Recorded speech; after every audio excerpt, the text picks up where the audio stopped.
ഞാൻ വീണ്ടും കർത്താവിന് സ്തോത്രം ചെയ്യുന്നു. ഇന്ന് നമുക്ക് വീണ്ടും ഒരിക്കലൂടെ ദൈവത്തിൻ്റെ വചനം ശ്രവിക്കാനായിട്ട് നമ്മൾ ഒരുമിച്ച് കൂടിയിരിക്കുകയാണ്.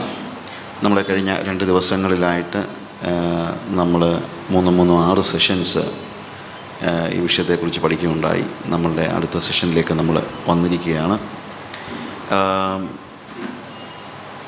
ദൈവദാസൻ ഓർപ്പിച്ചതുപോലെ നമ്മളിവിടെ ഇന്നലെ പ്രധാനമായും നമ്മൾ ചിന്തിച്ചൊരു കാര്യമുണ്ട്.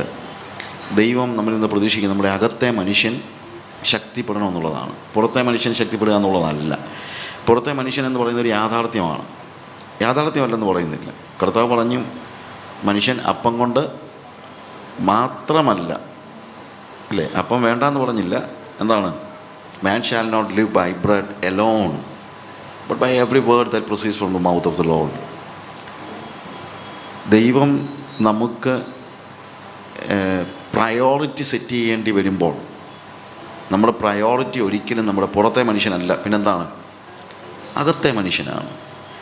എന്നാൽ പല സമയത്തും ഞാൻ ഇന്നലെ പൗലോസ് ഉപയോഗിച്ചതായ ഒരു ടൈപ്പോളജി പറയുകയുണ്ടായി. എന്താ? ഇഷ്മായേലും ഇസ്ഹാക്കിൻ്റെയും ചരിത്രം. ഇഷ്മായേലാണ് ആദ്യം ഉണ്ടായതെന്ന് നമുക്കറിയാം. എന്നതുപോലെ നമ്മുടെ ജീവിതത്തിലും നമ്മുടെ മൂത്ത ആളെന്ന് പറയുന്നത് നമ്മുടെ പഴയ മനുഷ്യനാണ്, ഇല്ലേ? അതുകൊണ്ട് ആ പഴയ മനുഷ്യൻ ആദ്യമൊക്കെ കുറച്ച് സ്ട്രോങ് ആയിരിക്കും. സ്ട്രോങ് ആയതുകൊണ്ട് തന്നെയല്ല, ഈ പഴയ മനുഷ്യന് പുതിയ മനുഷ്യനോട് ശത്രുത്വം ഉണ്ടെന്നുള്ളതൊരു യാഥാർത്ഥ്യമാണ്. അത് നമ്മൾ മനസ്സിലാക്കണം. അതുകൊണ്ട് നമ്മൾ എത്ര പറഞ്ഞാലും പഴയ മനുഷ്യൻ അകത്തെ മനുഷ്യനെ എന്താണ്, പുതിയ മനുഷ്യനെ അല്ലെങ്കിൽ പുറമേ ഉള്ള മനുഷ്യൻ അകമേ ഉള്ള മനുഷ്യനെ ഞെരുക്കാനായിട്ട് നോക്കും. കൊല്ലാനൊന്നും പറ്റത്തൊന്നുമില്ല. ഇസഹാക്കിനെ കൊല്ലാനൊന്നും ഇഷ്മായേലിന് പറ്റത്തില്ലായിരിക്കും, പക്ഷെ ഞെരുക്കാൻ നോക്കും. അവിടെ നമ്മൾ അലേർട്ടായിരിക്കണമെന്നാണ് പൗലോസ് പറയുന്നത്. അബ്രഹാമിന് പഴയ അല്ലെങ്കിൽ ഇഷ്മായേലിനോട് തീർച്ചയായിട്ടും അവൻ്റെ ആദ്യത്തെ പുത്രൻ എന്ന നിലയിൽ ഒരു പക്ഷേ കുറച്ച് അടുപ്പമൊക്കെ ഉണ്ടായെന്നിരിക്കും. എന്നാൽ ദൈവം അബ്രഹാമിനോട് കൃത്യമായിട്ട് പറഞ്ഞു, ദാസിയെയും അവളുടെ പുത്രനെയും പുറത്താക്കുക. അപ്പോൾ പൗലോസ് ഉപയോഗിച്ച ആ ടൈപ്പോളജി പൗലോസ് ഉപയോഗിച്ചതുകൊണ്ട് നമുക്ക് ധൈര്യമായിട്ടത് ഉപയോഗിക്കാം. അല്ലെങ്കിൽ ഞാൻ വളരെ കെയർഫുള്ളാണ് ഈ ഇങ്ങനെയുള്ള കാര്യങ്ങൾ. പഴയ നിയമത്തിലെ എന്തെങ്കിലുമൊക്കെ കാര്യം പറഞ്ഞ് ദാവീദിൻ്റെ 5 കല്ല് എന്തൊക്കെയാണെന്നൊക്കെ പറയുന്നതൊക്കെ എനിക്ക് അത്ര ഇഷ്ടമുള്ള കാര്യമൊന്നുമല്ല. എന്നാൽ പൗലോസ് ഇത് പുതിയ നിയമത്തിൽ ഉപയോഗിച്ചിരിക്കുന്നതുകൊണ്ട് നമുക്കും അത് ഉപയോഗിക്കാൻ ബുദ്ധിമുട്ടില്ല. അവിടെ കൃത്യമായിട്ട് പറയുകയാണ്, എന്ത്? ദാസിയെയും അവളുടെ പുത്രനെയും പുറത്താക്കുക.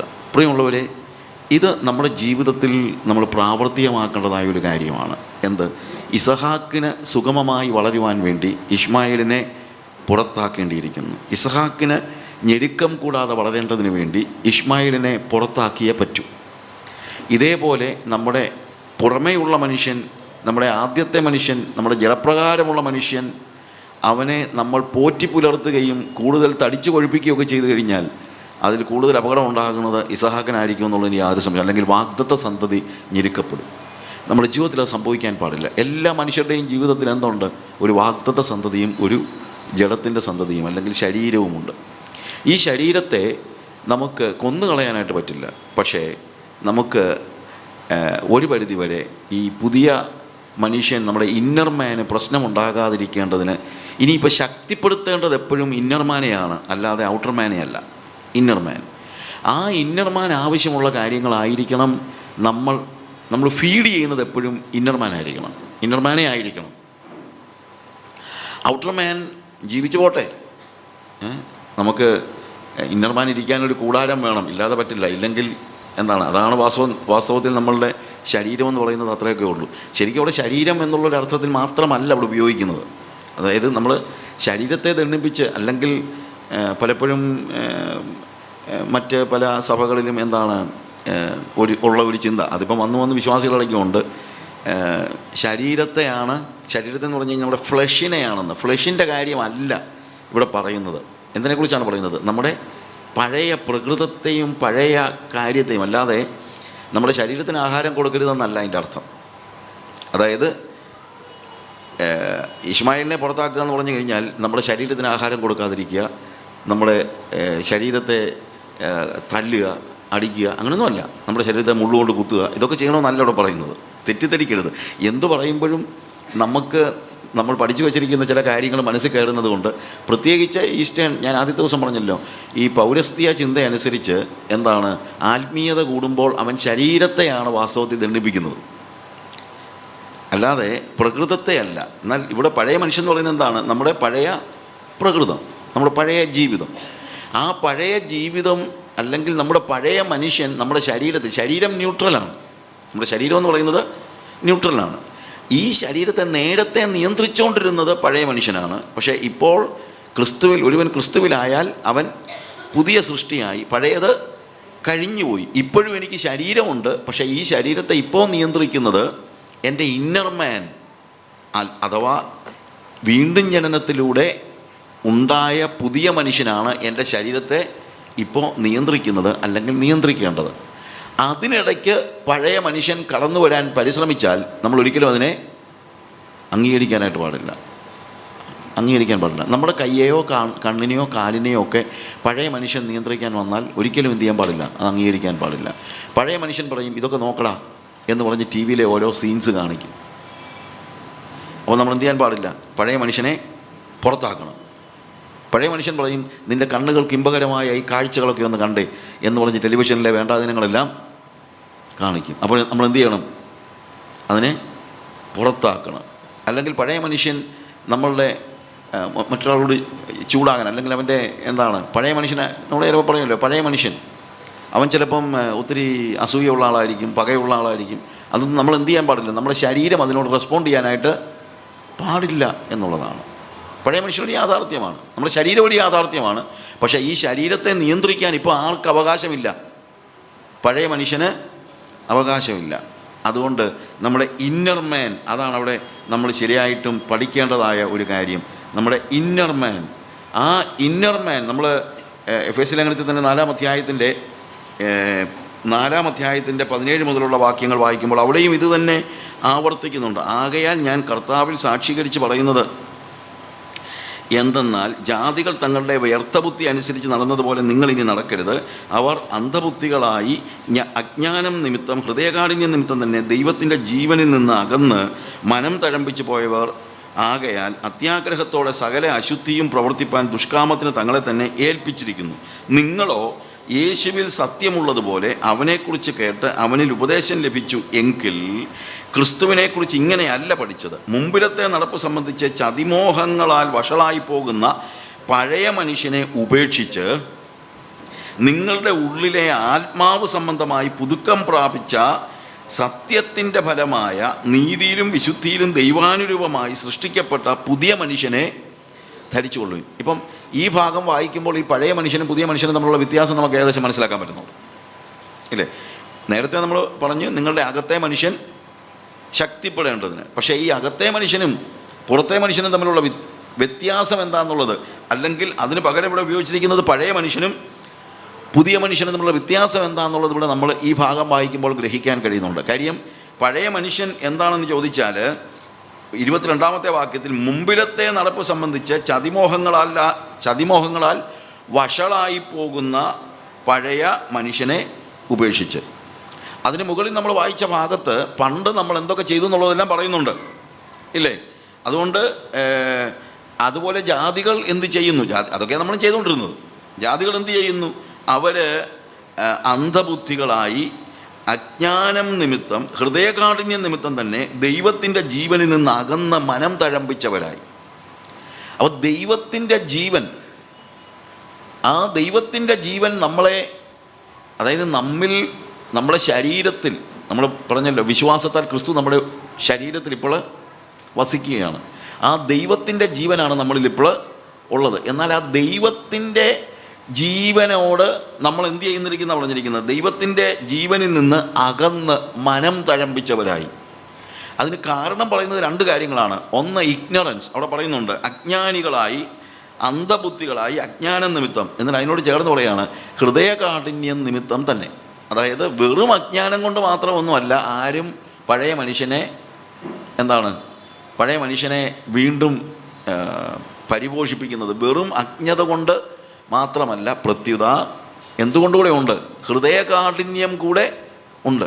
അതായത് ഈ പുതിയ മനുഷ്യനെ നമ്മൾ പരിപോഷിപ്പിക്കുവാനുള്ള ഒരു മനസ്സും നമുക്കില്ല. നമ്മുടെ ഹൃദയം കഠിനമായിപ്പോയി. മനം തഴമ്പിച്ചവർ, അവിടെ ഉപയോഗിച്ചിരിക്കുന്ന വാക്ക് അതാണ്. എന്ത്? ആകയാൽ അത്യാഗ്രഹത്തോടെ സകല അശുദ്ധിയും പ്രവർത്തിപ്പാൻ ദുഷ്കാമത്തിന് തങ്ങളെ തന്നെ ഏൽപ്പിച്ചിരിക്കുന്നു. നിങ്ങളോ യേശുവിൽ സത്യമുള്ളതുപോലെ അവനെക്കുറിച്ച് കേട്ട് അവനിൽ നിന്ന് ഉപദേശം ലഭിച്ചുവെങ്കിൽ ക്രിസ്തുവിനെക്കുറിച്ച് ഇങ്ങനെയല്ല പഠിച്ചത്. മുമ്പിലത്തെ നടപ്പ് സംബന്ധിച്ച് ചതിമോഹങ്ങളാൽ വഷളായി പോകുന്ന പഴയ മനുഷ്യനെ ഉപേക്ഷിച്ച് നിങ്ങളുടെ ഉള്ളിലെ ആത്മാവ് സംബന്ധമായി പുതുക്കം പ്രാപിച്ച് സത്യത്തിൻ്റെ ഫലമായ നീതിയിലും വിശുദ്ധിയിലും ദൈവാനുരൂപമായി സൃഷ്ടിക്കപ്പെട്ട പുതിയ മനുഷ്യനെ ധരിച്ചുകൊള്ളുവിൻ. അപ്പോൾ അതൊരു ബോധപൂർവമായ പ്രവൃത്തിയാണ്, അതല്ലാതെ സ്വാഭാവികമായി വന്നു ചേരുന്നൊരു കാര്യമല്ല. നമ്മളിതിനകത്ത് എഫേർട്ടുണ്ട്. പലപ്പോഴും ജോസഫ് പ്രിൻസിൻ്റെയും മറ്റു ഉപദേശത്തിൻ്റെ ഒരു വലിയൊരു പ്രോബ്ലം എന്നാന്ന് ചോദിച്ചു കഴിഞ്ഞാൽ ഇതിനകത്ത് നമുക്കൊരു എഫേർട്ട് ഇല്ലെന്നുള്ളതാണ് അവർ പറയുന്നത്. അത് നമ്മളൊന്നും ചെയ്യാനൊന്നുമില്ല, അതൊക്കെ ദൈവം ചെയ്യുന്ന കാര്യമാണ്.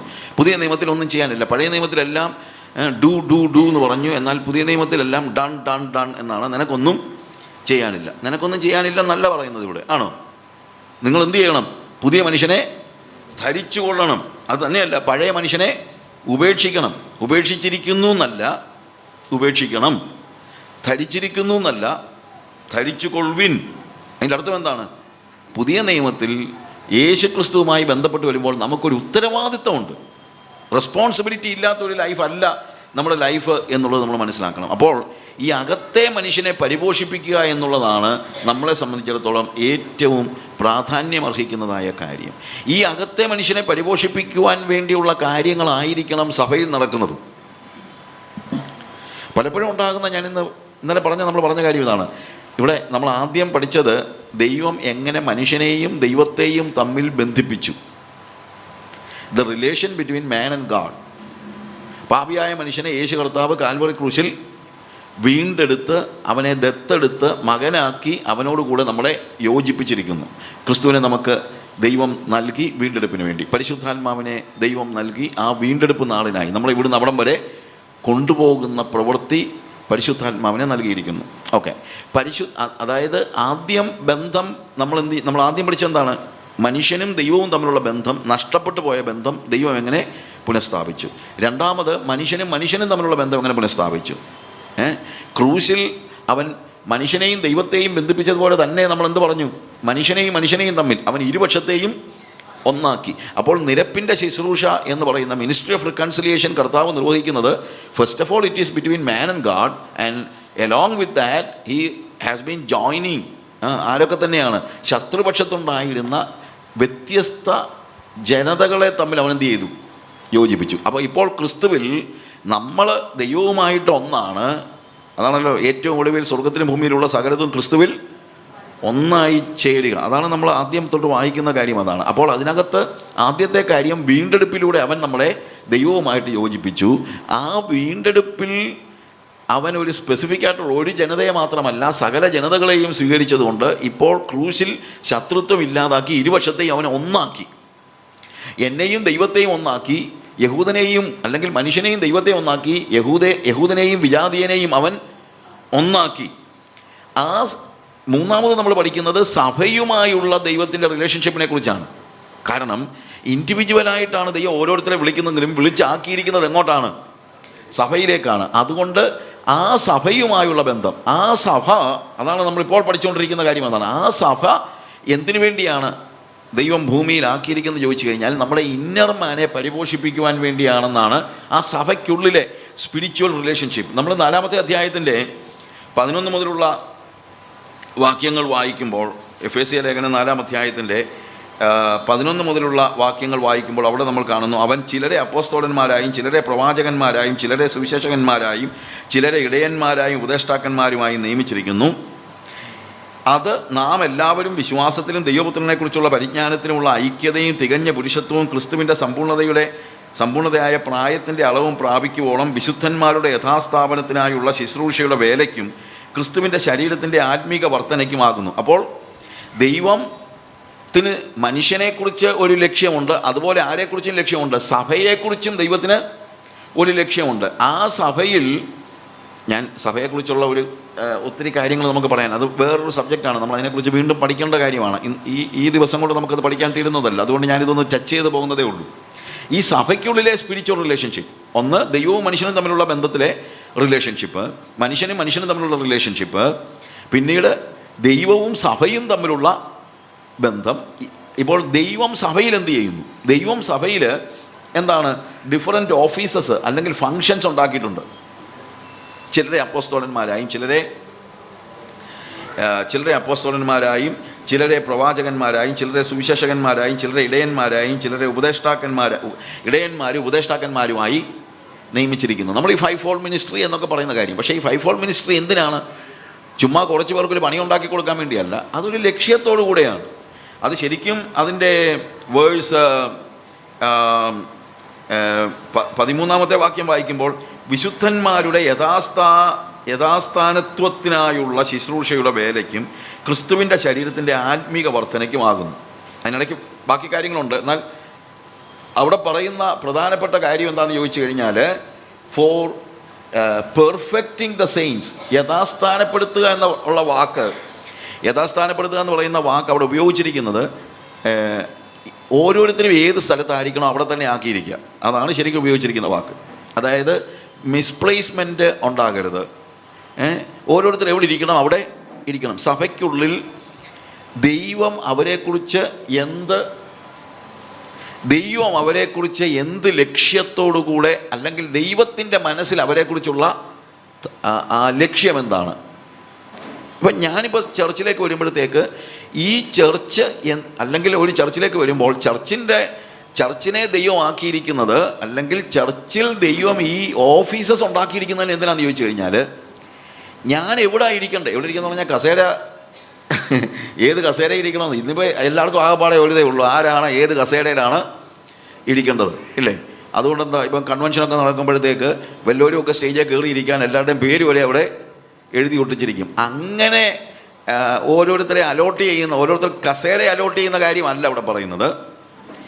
എനിക്ക് ദൈവം ചർച്ചിൽ വെച്ചിരിക്കുന്ന, അല്ലെങ്കിൽ എനിക്ക് ദൈവം ഈ ഭൂമിയിൽ ജീവിക്കുമ്പോൾ ഏത് സ്ഥാനത്ത് ഞാൻ എത്തിച്ചേരണമോ, അല്ലെങ്കിൽ ഏത് അവസ്ഥയിൽ ഞാൻ എത്തിച്ചേരണമോ, ആ അവസ്ഥയിൽ എന്നെ എത്തിക്കുന്നതിന് വേണ്ടിയാണ് സഭ. ഞാൻ പറഞ്ഞ മനസ്സിലാക്കണം. ഓരോ വ്യക്തിയും സഭയിലേക്ക് വരുമ്പോൾ സഭയുടെ ലക്ഷ്യം അതാണ്. ഞാൻ സഭയെക്കുറിച്ച് ക്ലാസ് എടുക്കുകയാണെങ്കിൽ ഒത്തിരി ഉണ്ട്, അതുകൊണ്ട് അങ്ങോട്ട് പോകുന്നില്ല. എങ്കിലും പറയുകയാണ്, സഭയുടെ ലക്ഷ്യം ഓരോരുത്തരും സഭയിലേക്ക് വരികയാണ്. ഒരു വ്യക്തി, ഞാൻ സഭയിലേക്ക് വരികയാണ്. ഞാൻ സഭയിലേക്ക് വരുമ്പോൾ എന്നെക്കുറിച്ചുള്ള ദൈവത്തിനൊരു ലക്ഷ്യമുണ്ട്. ആ ലക്ഷ്യത്തിൽ ഞാൻ എത്തുന്നതിന് വേണ്ടി ഈ സഭ എന്ത് ചെയ്തോണം? എന്നെ അവിടെ കൊണ്ടെത്തിക്കണം. ഞാൻ പറഞ്ഞ മനസ്സിലായല്ലോ? അത് എന്നെക്കുറിച്ച് മാത്രമല്ല, സഭയിൽ വരുന്ന എല്ലാവരും ദൈവത്തിന് അവരെക്കുറിച്ചുള്ള ലക്ഷ്യം എന്താണോ അത് സഭ മനസ്സിലാക്കി സഭയുടെ ചുമതലയാണ് എന്ത് ചെയ്യുന്നത്? അവരെ ആ സ്ഥാനത്ത്, അതാണ് യഥാസ്ഥാനത്വം എന്ന് പറയുന്ന, ഇവിടുത്തെ യഥാസ്ഥാപനം എന്ന് പറയുന്നതായ ഈ വാക്കിൻ്റെ അർത്ഥം അതാണ്. അവരെ പ്ലേസ് ചെയ്യുക, എക്സാക്റ്റ് സ്ഥലത്ത് അവരെ പ്ലേസ് ചെയ്യുക. കസേരയിലല്ല, അവരുടെ അവസ്ഥകളിൽ അവരെ പ്ലേസ് ചെയ്യുക. അതിനുവേണ്ടി ദൈവം എന്ത് ചെയ്യുന്നു? സഭയിൽ ചിലരെ അപ്പോസ്തലന്മാരായും ചിലരെ പ്രവാചകന്മാരായും ചിലരെ സുവിശേഷകന്മാരായും ചിലരെ ഇടയന്മാരായും ഉപദേഷ്ടാക്കന്മാരായും നിയമിച്ചിരിക്കുന്നു. അപ്പോൾ ഈ ഓഫീസസ് ഹൈറാർക്കി അല്ല. ഹൈറാർക്കി എന്ന് പറഞ്ഞു കഴിഞ്ഞാൽ മോളിൽ അപ്പോസ്തലന്മാർ, ഓഫ് കോഴ്സ് അപ്പോസ്തലന്മാർ എന്ന അടിസ്ഥാനം ഇട്ടെന്ന് പറയുന്നൊരു വാക്ക് പറയുന്നുണ്ട്. പക്ഷേ ഇവിടെ ഭരണപരമായ ഒരു കാര്യമല്ല ഇവിടെ പറയുന്നത്. അതുകൊണ്ട് എന്താണെന്നറിയാമോ, ചില ചർച്ചസിലൊക്കെ പലരെയും വിളിക്കുന്നത് ഇവാഞ്ചലിസ്റ്റ് എന്നാണ്. ഇവാഞ്ചലിസ്റ്റ് എന്ന് വിളിക്കുന്നതിൻ്റെ കാര്യം എന്നാന്ന് ചോദിച്ചു കഴിഞ്ഞാൽ, അവർ പാസ്റ്ററായിട്ടില്ല. അതുകൊണ്ട് അവരെ എന്ത് വിളിക്കുന്നു?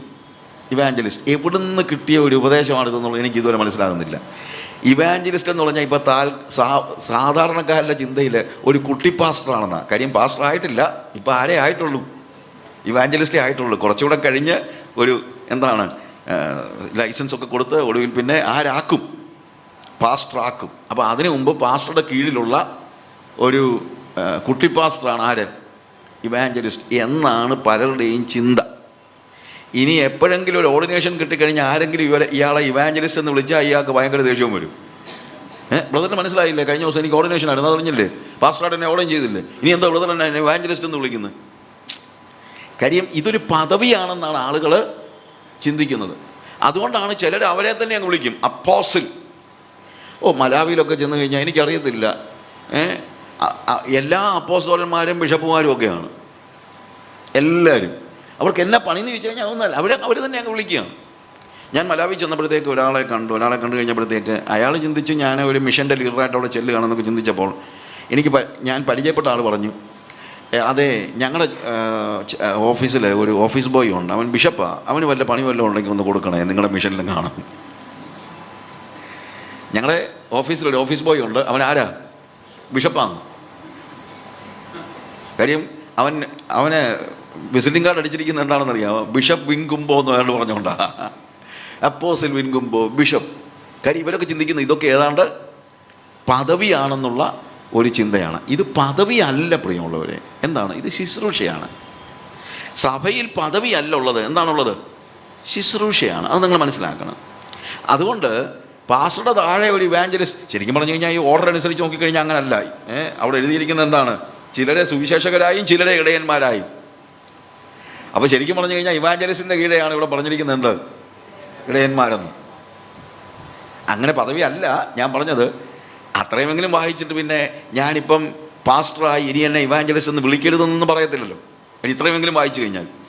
അതൊന്നുമല്ല ഈ കാര്യം എന്ന് വെച്ച് കഴിഞ്ഞാൽ ഇതിനെല്ലാം ഹ്യൂമൻ വേയിലാണ് നമ്മൾ കാണുന്നത്, അതാണ് അതിനകത്തെ കാര്യം. പക്ഷേ ഇവിടെ നമ്മൾ മനസ്സിലാക്കുന്ന ഒരു കാര്യമുണ്ട്, അവൻ ചിലരെ അപ്പോസ്തലന്മാരായി. ആരാ അപ്പോസ്തലന്മാരാക്കിയത്? ആരാണ് ചിലരെ അപ്പോസ്തലന്മാരാക്കിയത്? ഗാഡ്. ആരാണ് ഇവാഞ്ചലിസ്റ്റുകളാക്കിയത്? ദൈവം. ആരാണ് പാസ്റ്റർമാരാക്കിയത്? ദൈവമാണ്. അവിടെ അപ്പോയിൻമെൻ്റ് ആരാലാണ് നടത്തപ്പെടുന്നത്? ദൈവത്താൽ. അതുകൊണ്ട് ഇത് ദൈവത്താലുള്ള ഒരു ഒരു ശുശ്രൂഷയാണ്, ദൈവം കൊടുക്കുന്നതായ ഒരു ശുശ്രൂഷയാണ് എന്നുള്ളത് ബോധ്യം നോക്കണം. ചർച്ച് എന്ന് പറയുമ്പോൾ സഭയ്ക്കുള്ളിൽ ചില ഓഫീസസ് ഉണ്ട്, ചില ഫങ്ഷനിങ് ഉണ്ട്. അതിനെ ഹൈറാർക്കിയായിട്ട് നമ്മൾ ഒരിക്കലും കാണാനായിട്ട് പാടില്ല എന്ന് നമ്മൾ മനസ്സിലാക്കണം. പല ദൈവം അതിനുവേണ്ടിയുള്ള ശുശ്രൂഷ, അതിനുവേണ്ടിയുള്ള വരം കൊടുത്ത് അവരെ ആക്കിയിരിക്കുന്നു, അത്രയേ ഉള്ളൂ. അല്ലാതെ ചിലർ കൂടിയ ആളുകളും ചിലർ കുറഞ്ഞ ആളുകളുമായിട്ട് ദൈവസഭയിൽ ഇല്ല. കാര്യം പുരോഹിതന്മാരുടെ കാര്യം തന്നെ പറയുമ്പോൾ പഴയ നിയമത്തിൽ പുരോഹിതന്മാരെ ചില ഒരു പ്രത്യേക വർഗമാണ്. ഇപ്പം പുതിയ നിയമത്തിൽ അങ്ങനെയല്ലല്ലോ. എന്താണ്? നമ്മളെല്ലാവരും ആരാണ്? രാജകീയ പുരോഹിത വർഗം, ഇല്ലേ? രാജകീയ പുരോഹിത വർഗം. അല്ലാതെ ഒരു ചർച്ചിനെ നടത്താൻ ദൈവം ചിലരെ അപ്പോയിൻ്റ് ചെയ്തിട്ടുണ്ട്, അത് വേറെ കാര്യം. ചർച്ചിനെ നടത്താനും അല്ലെങ്കിൽ ചർച്ചിനെ അതിൻ്റെ കാര്യങ്ങളെ നിയന്ത്രിക്കാനും ഒക്കെ ദൈവം ആളുകളെ അപ്പോയിൻ്റ് ചെയ്തിട്ടുണ്ട്, ഇല്ലെന്ന് ഞാൻ പറയുന്നില്ല. അപ്പോയിൻ്റ് ചെയ്തിട്ടുണ്ട്. അവരെ നമ്മൾ ബാക്കിയുള്ളവർ അനുസരിക്കുകയും വേണം, അതിനൊന്നും ഞാൻ എതിര് പറയുകയല്ല. പക്ഷേ എന്താണ് ഇവിടെ നമ്മൾ മനസ്സിലാക്കേണ്ടത്? ഇതിനെ ഒരു പദവിയായിട്ടാരും കണക്കാക്കരുത്, ഇതൊരു ശുശ്രൂഷയാണ് എന്നുള്ളത് നിങ്ങൾ മനസ്സിലാക്കണം. എന്നാൽ ഈ ശുശ്രൂഷ എന്തിനു വേണ്ടിയാണ്? നിങ്ങളെ അപ്പോസ്തലന്മാരോ പ്രവാചകന്മാരോ ഇടയന്മാരോ ഉപദേഷ്ടാക്കന്മാരോ സുവിശേഷകരോ ആക്കിയിട്ടുണ്ടെങ്കിൽ അതിൻ്റെ താഴെ പറയുന്ന കാര്യം കൃത്യമായിട്ട് പറയുന്നുണ്ട്. It is for perfecting of the saints. വിശുദ്ധന്മാരെ പെർഫെക്റ്റ് ചെയ്യാൻ വേണ്ടി, അഥവാ അവിടെ ഉപയോഗിച്ചിരിക്കുന്ന വാക്ക് യഥാസ്ഥാപനപ്പെടുത്തുക എന്നുള്ളതാണ്, കറക്റ്റാണ്. പെർഫെക്റ്റിംഗ് എന്ന് പറഞ്ഞു കഴിഞ്ഞാൽ ദൈവസഭയിൽ ഉള്ള ജനങ്ങളെ പെർഫെക്റ്റ് ചെയ്യാനും അവരെക്കുറിച്ച് ദൈവം ഏത് സ്റ്റേജ് ഉദ്ദേശിക്കുന്നോ ആ നിലയിൽ അവരെ എത്തിക്കുവാനും വേണ്ടിയാണ് ഈ ശുശ്രൂഷ. അല്ലാതെ ഞാൻ അപ്പോസ്തലനാണ് എന്ന് പറഞ്ഞ് കസേരയിൽ കയറി ഇരിക്കാൻ വേണ്ടിയുള്ളതല്ല ഈ ശുശ്രൂഷ. തിരുമേനിയാണെന്ന് പറഞ്ഞ് കയറിയിരിക്കാനുള്ളതല്ല ഈ ശുശ്രൂഷ. ബിഷപ്പാണെന്ന് പറഞ്ഞ് കയറിയിരിക്കാനുള്ളതല്ല ശുശ്രൂഷ. നിങ്ങളെ ഒരു കാര്യം ദൈവം അപ്പോയിൻ്റ് ചെയ്തിട്ടുണ്ടെങ്കിൽ എന്ത് കാര്യത്തിന് വേണ്ടി അപ്പോയിൻ്റ് ചെയ്തു എന്നുള്ളത് അവിടെ എഴുതിയിട്ടുണ്ട്, അത് നിങ്ങൾ നോക്ക്.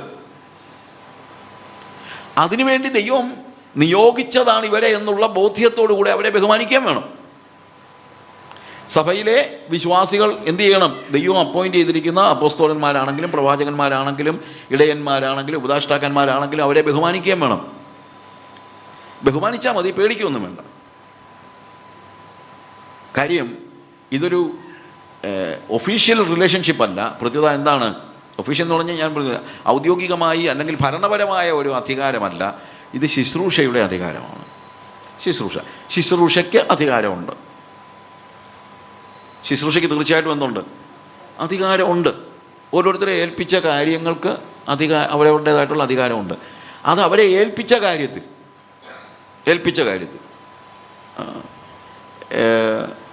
ഞാൻ ഒരിക്കലും ഇത് വായിച്ചതാണ്. ഇത് വലിയൊരു പാർട്ടി നടക്കുന്ന സമയത്ത് അവിടുത്തെ ഒരു സിറ്റിയിലെ മേയർ വന്ന് എല്ലാവരും ഇങ്ങനെ ക്യൂ നിൽക്കുകയാണ്. മേയർക്ക് പെട്ടെന്ന് പോകണമായിരുന്നു. അപ്പോൾ ഇത് വിളമ്പി കൊടുക്കുന്നതായ ഒരു സ്ത്രീയുണ്ട്. ആ വിളമ്പി കൊടുക്കുന്നതായ സ്ത്രീയുടെ അടുത്ത് ഇയാൾ ചെന്നിട്ട് പറഞ്ഞു, ഞാൻ സിറ്റിയിലെ മേയറാണ്, നീ എനിക്ക് പെട്ടെന്ന് ഇത് വിളമ്പി തരാൻ പറഞ്ഞു. അവർ പറഞ്ഞു, നിങ്ങൾ സിറ്റിയിലെ മേയറായിരിക്കും, പക്ഷേ ആ മേയറാണെങ്കിൽ അത് അവിടെ കാണിച്ചാൽ മതി. ഇവിടെ ഈ ക്യൂ നിൽക്കുന്നവർക്ക് ഫുഡ് കൊടുക്കാനാണ് എന്നെ ആക്കിയിരിക്കുന്നത്. അതുകൊണ്ട് ക്യൂവിൻ്റെ പുറകെ പോയി നിന്നാൽ ഇവിടെ വരുമ്പം ഫുഡ് തരും. സിറ്റിയിലെ മേയർ എവിടെ ചെയ്തോണം, അത് മുനിസിപ്പാലിറ്റിയിൽ അല്ലെങ്കിൽ സിറ്റിയിൽ കോർപ്പറേഷനിൽ അത് ചെയ്തോണം. പക്ഷെ ഇവിടെ വരുമ്പോഴത്തേക്ക് അതാണ് ഇവർക്ക് അന്യോന്യവും എന്തുണ്ട്. ഒരാൾ അപ്പോസ്തോലൻ്റെ കീഴിലാണ്, അപ്പോസ്തോലൻ്റെ കീഴിലെന്നല്ല ഉദ്ദേശിക്കുന്നത്, അവരുടെ ആ ശുശ്രൂഷ അധികാരത്തിൻ്റെ കീഴിലാണ് ചിലപ്പോൾ പാസ്റ്റർ. എന്നാൽ പാസ്റ്ററുടെ കീഴിലായിരിക്കും അപ്പോസ്തോലൻ. അങ്ങോട്ടും ഇങ്ങോട്ടും ഉണ്ട്, അന്യോന്യമായ കാര്യങ്ങളുണ്ട്. അതുകൊണ്ട് ദൈവസഭയിൽ അതോറിറ്റി, ഫൈനൽ അതോറിറ്റി ഒരാൾക്കേ ഉള്ള ആൾക്കാണ്, ദൈവത്തിന് മാത്രമേ ഉള്ളൂ. ആ ദൈവം ഇങ്ങനെ ഓരോരുത്തരെ അപ്പോയിൻ്റ് ചെയ്ത് എന്തിനു വേണ്ടിയാണെന്ന് ചോദിച്ചാൽ, first of all perfecting of the saints. 13-ാമത്തെ വാക്യത്തിൽ നമ്മൾ വായിക്കുമ്പോഴത്തേക്ക്, മലയാളത്തിലെ 13-ാമത്തെ വാക്യത്തിലാണ് അവിടെ നമ്മൾ കാണുന്നതാണ് എന്ത്, വിശുദ്ധന്മാരുടെ യഥാസ്ഥാപനത്തിനുള്ള ശുശ്രൂഷകൾ. പിന്നെ രണ്ടാമത് പറയുന്നത് for the work of ministry, ശുശ്രൂഷയുടെ വേലയ്ക്കും. അടുത്തത് ക്രിസ്തുവിൻ്റെ ശരീരത്തിൻ്റെ ആത്മീക വർധനയ്ക്കും, for edifying the body of Christ the church. ഈ 3 കാര്യങ്ങൾക്ക് വേണ്ടിയാണ് ഈ അപ്പോയിൻമെൻറ്റ് എന്നുള്ളത് നമ്മൾ മനസ്സിലാക്കണം. അപ്പം ദൈവം സഭയിൽ വെയ്കായിട്ട് ചന്തയിലെ കാര്യം പറഞ്ഞതുപോലെ ആർക്കെങ്കിലും ഇഷ്ടമുള്ളതെല്ലാം ചെയ്യാനായിട്ട് ദൈവം സഭയിലേക്ക് ആളുകളെ പറഞ്ഞു വിട്ടിരിക്കുകയല്ല, അതും മനസ്സിലാക്കണം. ദൈവസഭയിലൊരു ഓർഡറുണ്ട്. ആ ഓർഡർ അനുസരിച്ച് വേണം കാര്യങ്ങൾ നടക്കാൻ. സകലവും ചന്തവും ഉചിതവുമായി നടക്കണം. അതുകൊണ്ട് ദൈവസഭയിൽ ദൈവം ഫലമേൽപ്പിച്ചതായ അധികാരമുണ്ട്. ആ അധികാരത്തിൻ്റെ കീഴിലാണ് ബാക്കിയുള്ള ആളുകൾ. അവർ അന്യോന്യം എന്താണ് ബന്ധപ്പെട്ടിരിക്കുന്നു. അതുകൊണ്ട് ചർച്ച്, ആ ചർച്ചിലെ ശുശ്രൂഷകരായ ആളുകൾ ഏത് ശുശ്രൂഷയാണെങ്കിലും അവരെ ദൈവം ഫലമേൽപ്പിച്ചിരിക്കുന്ന ഒരു കാര്യമുണ്ട്. ആ ഫലമേൽപ്പിച്ചിരിക്കുന്ന കാര്യത്തിന് വേണ്ടിയുള്ള അധികാരം അവർക്കെടുക്കാം. ഞാൻ മുമ്പേ പറഞ്ഞതുപോലെ ഫുഡ് വിളമ്പി കൊടുക്കാൻ ഒരാളെ ഏൽപ്പിച്ചു കഴിഞ്ഞാൽ ആ ഫുഡ് വിളമ്പി കൊടുക്കാൻ ഏൽപ്പിച്ച ആൾക്കും ആ ലെവലിൽ എന്തുണ്ട്, അധികാരമുണ്ട്. ഫുഡ് വിളമ്പി കൊടുക്കുന്ന കാര്യത്തിൽ അയാൾക്കും അധികാരമുണ്ട്. അത് ബാക്കിയുള്ളവർ മനസ്സിലാക്കണം, അതെല്ലാവരും മനസ്സിലാക്കണം. അതുകൊണ്ട് ദൈവസഭയിൽ തീർച്ചയായും ഒരു ക്രമമുണ്ട്. ദൈവസഭ ക്രമം കെട്ട് നടക്കുന്ന കുത്തഴിഞ്ഞ ഒരു പുസ്തകമല്ല സഭ. അത് ആര് ചെയ്തതാണ്? It is done by God. ഞാൻ ചർച്ചിനെ കുറിച്ച് ഉള്ള ക്ലാസ് എടുക്കാൻ നമുക്ക് സമയമില്ലല്ലോ, അതുകൊണ്ട് ഞാൻ നേരെ മുന്നോട്ട് പോവുകയാണ്. ഈ ഫങ്ഷൻസ് എന്തിനാണെന്ന് ചോദിച്ചാൽ 12-ാം വാക്യത്തിൽ പറയുന്ന കാര്യം, 12-ാമത്തെ വാക്യത്തിൽ, അത് നാം എല്ലാവരും വിശ്വാസത്തിലും ദൈവപുത്രനെക്കുറിച്ചുള്ള പരിജ്ഞാനത്തിലും ഐക്യതയും തികഞ്ഞ പുരുഷത്വവും ക്രിസ്തുവിൻ്റെ സമ്പൂർണ്ണതയായ പ്രായത്തിൻ്റെ അളവും പ്രാപിക്കുവോളം. അപ്പോൾ അവിടെ 2 കാര്യങ്ങൾ. നാം എല്ലാവരും അത് നമ്മൾ മനസ്സിലാക്കണം. അത് എല്ലാവരും, സഭയിലുള്ള മുഴുവൻ ആളുകളെയും കുറിച്ചാണിത്. അല്ലാതെ ഒരു ഗ്രൂപ്പിനെ കുറിച്ചോ ഒരു ലെയറിനെ കുറിച്ചോ അല്ല, ഒരു ഗ്രൂപ്പിനെ കുറിച്ചോ ഒരു ലെയറിനെ കുറിച്ചോ അല്ല. പിന്നെന്താണ്? എല്ലാവരും എന്ത് വേണം? വിശ്വാസത്തിൽ, 1 വിശ്വാസത്തിൽ, 2 ദൈവപുത്രനെക്കുറിച്ചുള്ള പരിജ്ഞാനത്തിൽ ഐക്യത ഉണ്ടാകണം. ഐക്യത എന്ന് പറയുന്നത് അവിടെ എന്താണ്, ഏതൊക്കെ കാര്യത്തിലാണ്? വിശ്വാസത്തിൽ, അല്ലെങ്കിൽ ഫെയ്ത്ത്, യൂണിറ്റി ഓഫ് ഫെയ്ത്ത് ആവശ്യമുണ്ട്. ദൈവസഭയിൽ ഒരു യൂണിറ്റി ഓഫ് ഫെയ്ത്ത് ആവശ്യമുണ്ട്. ആ യൂണിറ്റി ഓഫ് ഫെയ്ത്ത് ഉണ്ടാകണമെങ്കിൽ കൃത്യമായ ടീച്ചിങ് ഉണ്ടാകണം. ഈ ദൈവസഭ എന്താണ്, ഞാൻ എന്ത് വിശ്വസിക്കുന്നു എന്നുള്ളത് മാത്രം വിഷയമല്ല, ദൈവസഭ എന്ത് വിശ്വസിക്കുന്നു എന്നുള്ളത് ഒരു വിഷയമാണ്. വാട്ട് ഈസ് യുവർ ഫെയ്ത്ത് എന്നൊരാൾ ചോദിച്ചു കഴിഞ്ഞാൽ അത് പറയാൻ അത് ഒന്നായിരിക്കണം എന്നുള്ള പറയുന്നത്, യൂണിറ്റി ഓഫ് ഫെയ്ത്ത്. ആ യൂണിറ്റി ഓഫ് ഫെയ്ത്ത് ഉണ്ടാകേണ്ടതുകൊണ്ടാണ് ഇത്രയും ടീച്ചിങ് ആവശ്യമായി വരുന്നത്.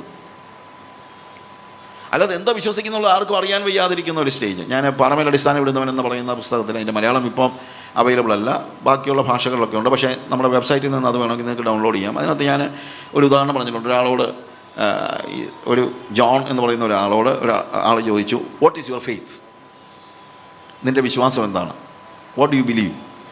ഞാൻ പറഞ്ഞു, what my church believe I believe. എൻ്റെ സഭ എന്ത് വിശ്വസിക്കുന്നു അത് ഞാനും വിശ്വസിക്കുന്നു. അങ്ങനെ ചോദിച്ചു, okay, what is the faith of your church? നിൻ്റെ സഭയുടെ വിശ്വാസം എന്താണ്? What I believe my church believes. ഞാൻ എന്ത് വിശ്വസിക്കുന്നു അതെൻ്റെ സഭയും വിശ്വസിക്കുന്നു. മൂന്നാമത് ചോദിച്ചു, ശരി, അങ്ങനെയാണെങ്കിൽ നിൻ്റെയും നിൻ്റെ സഭയുടെയും വിശ്വാസം എന്ത്? അത് രണ്ടും ഒന്ന് തന്നെയാണ്. അങ്ങനെ വെയ്കായിട്ടുള്ള ഒരു കാര്യമല്ല ദൈവസഭയിൽ നടക്കേണ്ടത്. എന്താ നടക്കേണ്ടത്? ദൈവസഭയിലെ വിശ്വാസികളുടെ ഫെയ്ത്തിന് ഒരു യൂണിറ്റി ഉണ്ടായിരിക്കണം, ഉപദേശങ്ങൾക്ക് യൂണിറ്റി ഉണ്ടായിരിക്കണം. അതിൻ്റെ ഡീറ്റെയിൽസിലെ കാര്യമല്ല ഇവിടെ പറയുന്നത്. ഫെയ്ത്ത് എന്നുള്ള വാക്ക് ഉപയോഗിക്കാനുള്ള കാര്യം അതാണ്. ഫെയ്ത്ത്, നമ്മുടെ ഫെയ്ത്ത് എന്താണെന്നുള്ളത് നമ്മൾ അറിയണം. You need to know what you believe. നമ്മൾ എന്ത് വിശ്വസിക്കുന്നുള്ളത് നമ്മൾ അറിയണം. അത് അറിയുന്നതിനും കൂടെയാണ് സഭ. അതിനുവേണ്ടി കൂടെയാണ് ദൈവം എന്ത് ചെയ്തത്? ചിലരെ അപ്പോസ്തലന്മാരായും ചിലരെ പ്രവാചകന്മാരായും ചിലരെ എന്താണ് സുവിശേഷകരായും ചിലരെ എങ്ങനെയാണ് പറഞ്ഞിരിക്കുന്നത്? ചിലരെ ഇടയന്മാരായും ഉപദേഷ്ടാക്കന്മാരുമായും നിയമിച്ചിരിക്കുന്നു. എന്തിനാണ് ദൈവസഭയിൽ ഉപദേഷ്ടാക്കന്മാർ? എന്തിനാണ് ദൈവസഭയിൽ Bible class? Unity of faith ഉണ്ടാക്കണം. ഞാൻ പറഞ്ഞ മനസ്സിലായല്ലോ.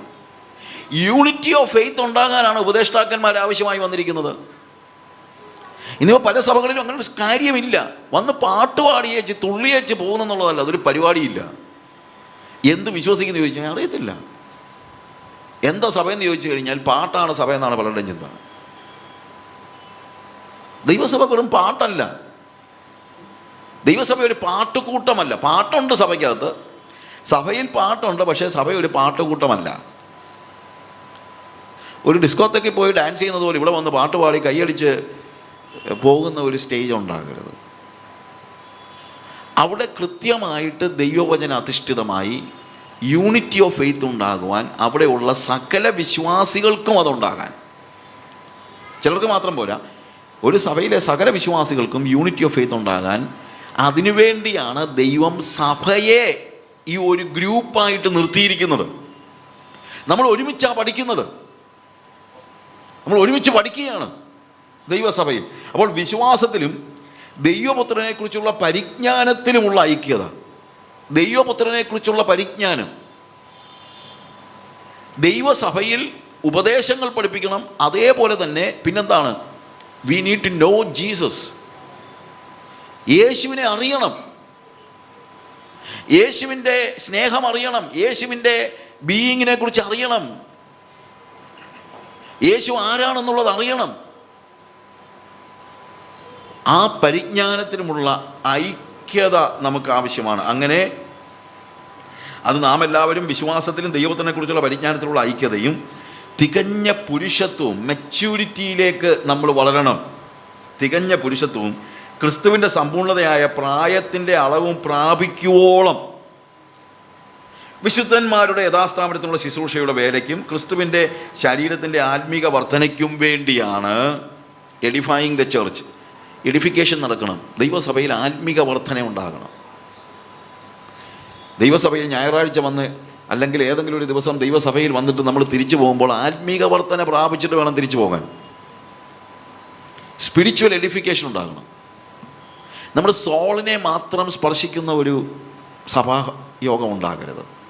നമ്മുടെ ഞാൻ ചിലപ്പോൾ ഇച്ചിരി പറയുന്നത് ഇച്ചിരി കട്ടിയല്ല, ഇച്ചിരി കൂടിപ്പോയെന്ന് ചിലപ്പോൾ നിങ്ങൾക്ക് തോന്നുമായിരിക്കും.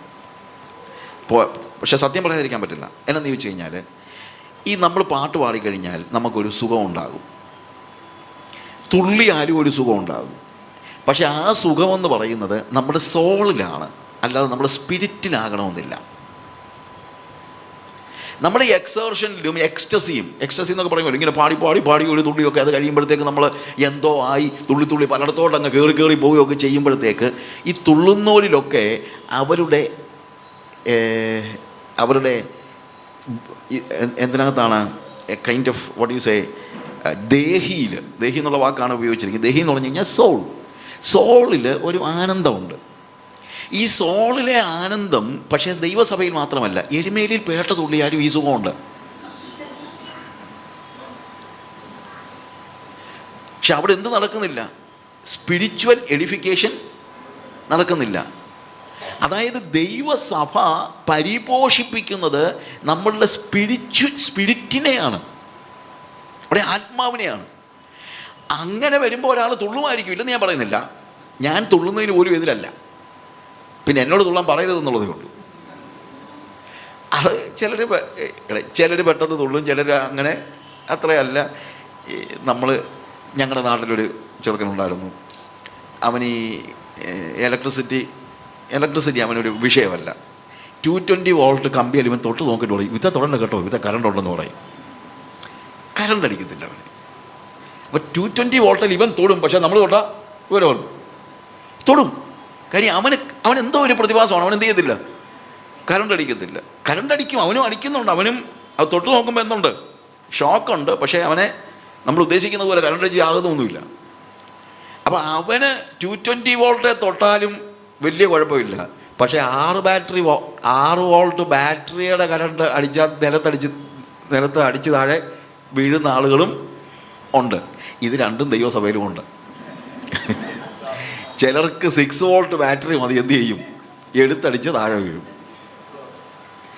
ചിലർക്ക് 220 വോൾട്ട് ചെന്ന് കഴിഞ്ഞാലും ചിരിച്ചോണ്ട് നിൽക്കും. അപ്പം ഇതിനാരും അങ്ങോട്ടും ഇങ്ങോട്ടും വിധിക്കുകയൊന്നും വേണ്ട. ഏതാ, ഒരാൾ വീണു, അല്ലെങ്കിൽ ഒരാൾ തുള്ളി, ഒരാൾ കൈയടിച്ചു, ഒരാൾ ചാടി, ഇങ്ങനൊന്നും വിധിക്കുകയൊന്നും വേണ്ട. ഇതൊക്കെ ഒരു ഔട്ടർ ആയിട്ടുള്ള കാര്യമായിട്ട് ചിന്തിച്ചാൽ മതി. ചോദ്യം ഇതാണ്, നിങ്ങളുടെ ഈ ദൈവസഭയിൽ നിങ്ങൾ വന്ന് ഇരുന്ന് ദൈവസന്നിധിയിൽ ഇരുന്നപ്പോൾ ദൈവസഭ നിങ്ങളെ ആത്മീക വർധനയിലേക്ക് നടത്തിയോ? ഈ സഭ എന്നുള്ളതല്ല, എടപ്പള്ളി ചർച്ചിൻ്റെ കാര്യം മാത്രം അതല്ല ഞാൻ പറയുന്നത്. എന്താണ്, ഇന്ന് സഭ എന്ന് പറഞ്ഞുകൊണ്ട് നിങ്ങൾ ഈ ഓടി അവിടെ ഇവിടെ എല്ലാം പോകുമ്പോൾ, ചെല്ലുന്ന സ്ഥലത്തുനിന്ന് ഇറങ്ങി വരുമ്പോൾ നിങ്ങൾക്കൊരു സുഖമുണ്ടായോ എന്നുള്ളതല്ല വിഷയം. ചിലപ്പോൾ പറയും, ഇന്ന് ഭയങ്കര നല്ലൊരു ഫീലിംഗ് ആയിരുന്നു. ഇന്ന് ദൈവസഭയെന്ന് പറയുന്ന ഈ പാട്ടുകൂട്ടങ്ങൾ മനുഷ്യർക്ക് ഫീലിംഗ് ആണ് ഉണ്ടാക്കി കൊടുക്കുന്നത്. Most of the churches are catering only the feelings, only the emotional needs, or only the soul of the people. നല്ലൊരു ശതമാനം സഭകളെന്ന് പറയുന്നവരും അവിടെ ചെന്ന് കഴിഞ്ഞാൽ എന്തുണ്ട്, തീരുമ്പോൾ ഒരു സുഖം. ചില കടത്തി പറഞ്ഞു കഴിഞ്ഞാൽ കുറച്ച് നേരം ഇരുന്ന് സുഖിച്ചേച്ച് പോകാൻ വേണ്ടിയുള്ളതല്ല സഭ. അങ്ങനൊരു സുഖം മതിയെങ്കിൽ നിങ്ങൾ ശ്രീ രവിശങ്കറിൻ്റെ അവിടെ ചെന്ന് പോയിരുന്നാലും ചിലപ്പോൾ എന്തുണ്ടായെന്നിരിക്കും, ഒരു സുഖം. കാര്യം അത് സുഖിപ്പിക്കാൻ വേണ്ടിയുള്ളതാണ്. എന്നാൽ ദൈവസഭ സുഖിപ്പിക്കാൻ വേണ്ടിയുള്ളതല്ല. ഞാൻ പറഞ്ഞതിൻ്റെ വ്യത്യാസം മനസ്സിലാക്കണം. ദൈവസഭ സുഖിപ്പിക്കാൻ വേണ്ടിയുള്ളതല്ല. ദൈവസഭ ഇറ്റേണൽ വാല്യൂസ് നിങ്ങളുടെ ഉള്ളിലേക്ക് തരുന്നതും ആത്മാവിൽ നിങ്ങളെ ബലപ്പെടുത്തുന്നതും ആത്മീക വർധന നൽകുന്നതുമാണ്. അപ്പം നിങ്ങളുടെ സഭയെ അനലൈസ് ചെയ്യുമ്പോൾ നിങ്ങൾ നോക്കേണ്ട കാര്യം, ഈ സഭ എനിക്ക് ആത്മീക വർധന വരുത്തുന്നുണ്ടോ? സ്പിരിച്വൽ എഡിഫിക്കേഷന് വേണ്ടിയാണ് ദൈവം സഭയിൽ അപ്പോസ്തലന്മാരെയും ഇടയന്മാരെയും ഇവാഞ്ചലിസ്റ്റുകളെയും സുവിശേഷകരെയും ഉപദേഷ്ടാക്കന്മാരെയും ഇടയന്മാരെയും ഒക്കെ ആക്കിയിരിക്കുന്നത്. ദൈവസഭയെക്കുറിച്ചുള്ള ദൈവത്തിൻ്റെ ലക്ഷ്യം അതാണ്. ദൈവസഭയുടെ കൂട്ടായ്മകൾ കൊണ്ട് ദൈവം ഉദ്ദേശിക്കുന്നത് നമുക്ക് എന്ത് വരണം, നമ്മൾക്ക് ആത്മീക വർധന വരണം. അത് എത്രത്തോളം വളരണം, ആ ക്രിസ്തുവാകുന്ന തലയോളം എല്ലാത്തിനും ആ പ്രായത്തിൻ്റെ അളവ് പ്രാപിക്കുവോളം. ദൈവസഭയിലെ എല്ലാവരും യേശു ക്രിസ്തുവിനെ പോലെ വളർച്ച പ്രാപിച്ചവരായിരിക്കണമെന്നില്ല. ചിലർ ഇങ്ങനെ നമ്മളെല്ലാവരും വളർന്നുകൊണ്ടിരിക്കുകയാണ്. അതുകൊണ്ട് എല്ലാവരും വളർച്ച പ്രാപിച്ചില്ല എന്ന് പറഞ്ഞുകൊണ്ട് ആ സഭ പൂർണ്ണതയില്ലാത്ത സഭയാണെന്ന് പറയത്തില്ല. ചിലപ്പോൾ അങ്ങനെ ആൾക്കാർക്കൊരു ചിന്തയുണ്ട്, ബ്രദറെ ഞങ്ങളുടെ സഭ ഒരു പെർഫെക്റ്റ് ചർച്ചല്ല. കാര്യം അവിടെ എല്ലാവരും യേശുവിനെ പോലെ അല്ല. ഒരു സഭയും പെർഫെക്റ്റ് അല്ല, അത് നിങ്ങൾ മനസ്സിലാക്കണം. ആരാ പറഞ്ഞതുപോലെ പെർഫെക്റ്റ് ആയിട്ടുള്ള ഒരു സഭ നോക്കിയിരുന്നാൽ നിങ്ങൾ എവിടെയാണ് പോകുന്നത് എനിക്കറിയില്ല. ഒന്ന്, പിന്നെ പെർഫെക്റ്റ് ആയിട്ടുള്ള സഭ നിങ്ങൾ കണ്ടെത്തിയാൽ നിങ്ങളവിടെ പോകല്ല. കാര്യം അത് ഇംപെർഫെക്റ്റ് ആയി പോകും. കാര്യം നിങ്ങൾ ഈ കയറിയത് പെർഫെക്റ്റായിട്ട് എവിടെയെങ്കിലും ഒരു സഭയുണ്ടെങ്കിൽ ദയവായിട്ട് നിങ്ങൾ അതിനകത്ത് ജോയിൻ ചെയ്ത് അതിനെ നശിപ്പിച്ച് കളയരുത്. എവിടെയെങ്കിലും ഉണ്ടെങ്കിൽ, ഞാൻ കണ്ടിട്ടില്ല, എനിക്കറിയില്ല, പക്ഷേ ഞാൻ പറഞ്ഞത് പെർഫെക്റ്റ് ആയിട്ടൊരു ചർച്ച എവിടെയെങ്കിലും ഉണ്ടെങ്കിൽ നിങ്ങൾ കയറി അതിനകത്ത് പോയി ചേർന്നേക്കരുത്. കാര്യം ചേർന്ന് കഴിഞ്ഞാൽ അത് നാച്ചുറലി എന്തായി പോവും, ഇംപെർഫെക്റ്റ് ആയി പോവും. പെർഫെക്റ്റ് അല്ല. കാര്യം ഈ ഒരു സഭയിലെയും 100% ആളുകളും പെർഫെക്റ്റ് അല്ല. പക്ഷേ പെർഫെക്റ്റ് ആണോ ഇല്ലയോ എന്നുള്ളതല്ല ചോദ്യം. അവർ ക്രിസ്തുവിൻ്റെ പക്വതയിലേക്ക് പ്രായത്തിൻ്റെ അളവ് പ്രാപിക്കുവോളം അവരെ വളർത്തിക്കൊണ്ടു പോകുന്ന ഒരു ചർച്ചാണോ? നിങ്ങളുടെ ചർച്ച് നിങ്ങളെ വളർത്തുന്നുണ്ടോ? എങ്ങനെ വളർത്തുന്നുണ്ടോ? എങ്ങനെ?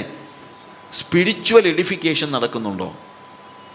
യഥാസ്ഥാപനം നിങ്ങളെക്കുറിച്ചുള്ള ദൈവം എന്തുദ്ദേശിക്കുന്നോ ആ ലെവലിലേക്ക് നിങ്ങളെ വളർത്തിക്കൊണ്ടു പോകാനുള്ള എഫർട്ട് നിങ്ങളുടെ സഭയിലുണ്ടോ നിങ്ങൾ ആലോചിക്കണം. സഭ നടത്തുന്നവരിവിടെ അവരോട് ഞാൻ പറയട്ടെ, ഒരുപക്ഷെ എന്നെ കേൾക്കുന്നവർ നല്ലൊരു ശതമാനം ഇപ്പോഴോ ടെലിവിഷനിലോ എവിടെയാണെങ്കിലും സഭ നടത്തുന്നവരോ സഭയുമായി ആ രീതിയിൽ ബന്ധമുള്ളവരോ ആയിരിക്കണം. അങ്ങനെയുള്ളവരോട് ഞാൻ പറയുന്നത്, നിങ്ങളുടെ ലക്ഷ്യം ഇതായിരിക്കണം. നിങ്ങളുടെ സഭയെക്കുറിച്ചുള്ള നിങ്ങളുടെ ലക്ഷ്യം ഇതായിരിക്കണം. എന്ത്? എൻ്റെ സഭയിലെ വിശ്വാസികൾ എന്തു വേണം?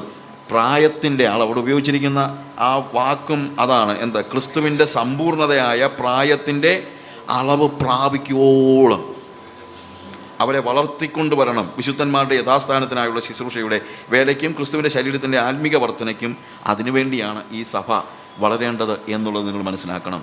ശരീരം ക്രിസ്തുവിൻ്റെ തലയോളം സഭയിലുള്ള എല്ലാവരും, അതായത് അങ്ങനെ നാം ഇനി മനുഷ്യരുടെ ചതിയാലും, വേഴ്സ് 14 ഉപായത്താലും തെറ്റിച്ച് കളയുന്ന തന്ത്രങ്ങളിൽ കുടുങ്ങിപ്പോകുവാൻ തക്കവണ്ണം ഉപദേശത്തിൻ്റെ ഓരോ കാറ്റിനാൽ അലഞ്ഞു തിരിയുന്ന ശിശുക്കളായിരിക്കാതെ സ്നേഹത്തിൽ സത്യം സംസാരിച്ചുകൊണ്ട് ക്രിസ്തു എന്ന തലയോളം സകലത്തിലും വളരുവാൻ ഇടയാകും.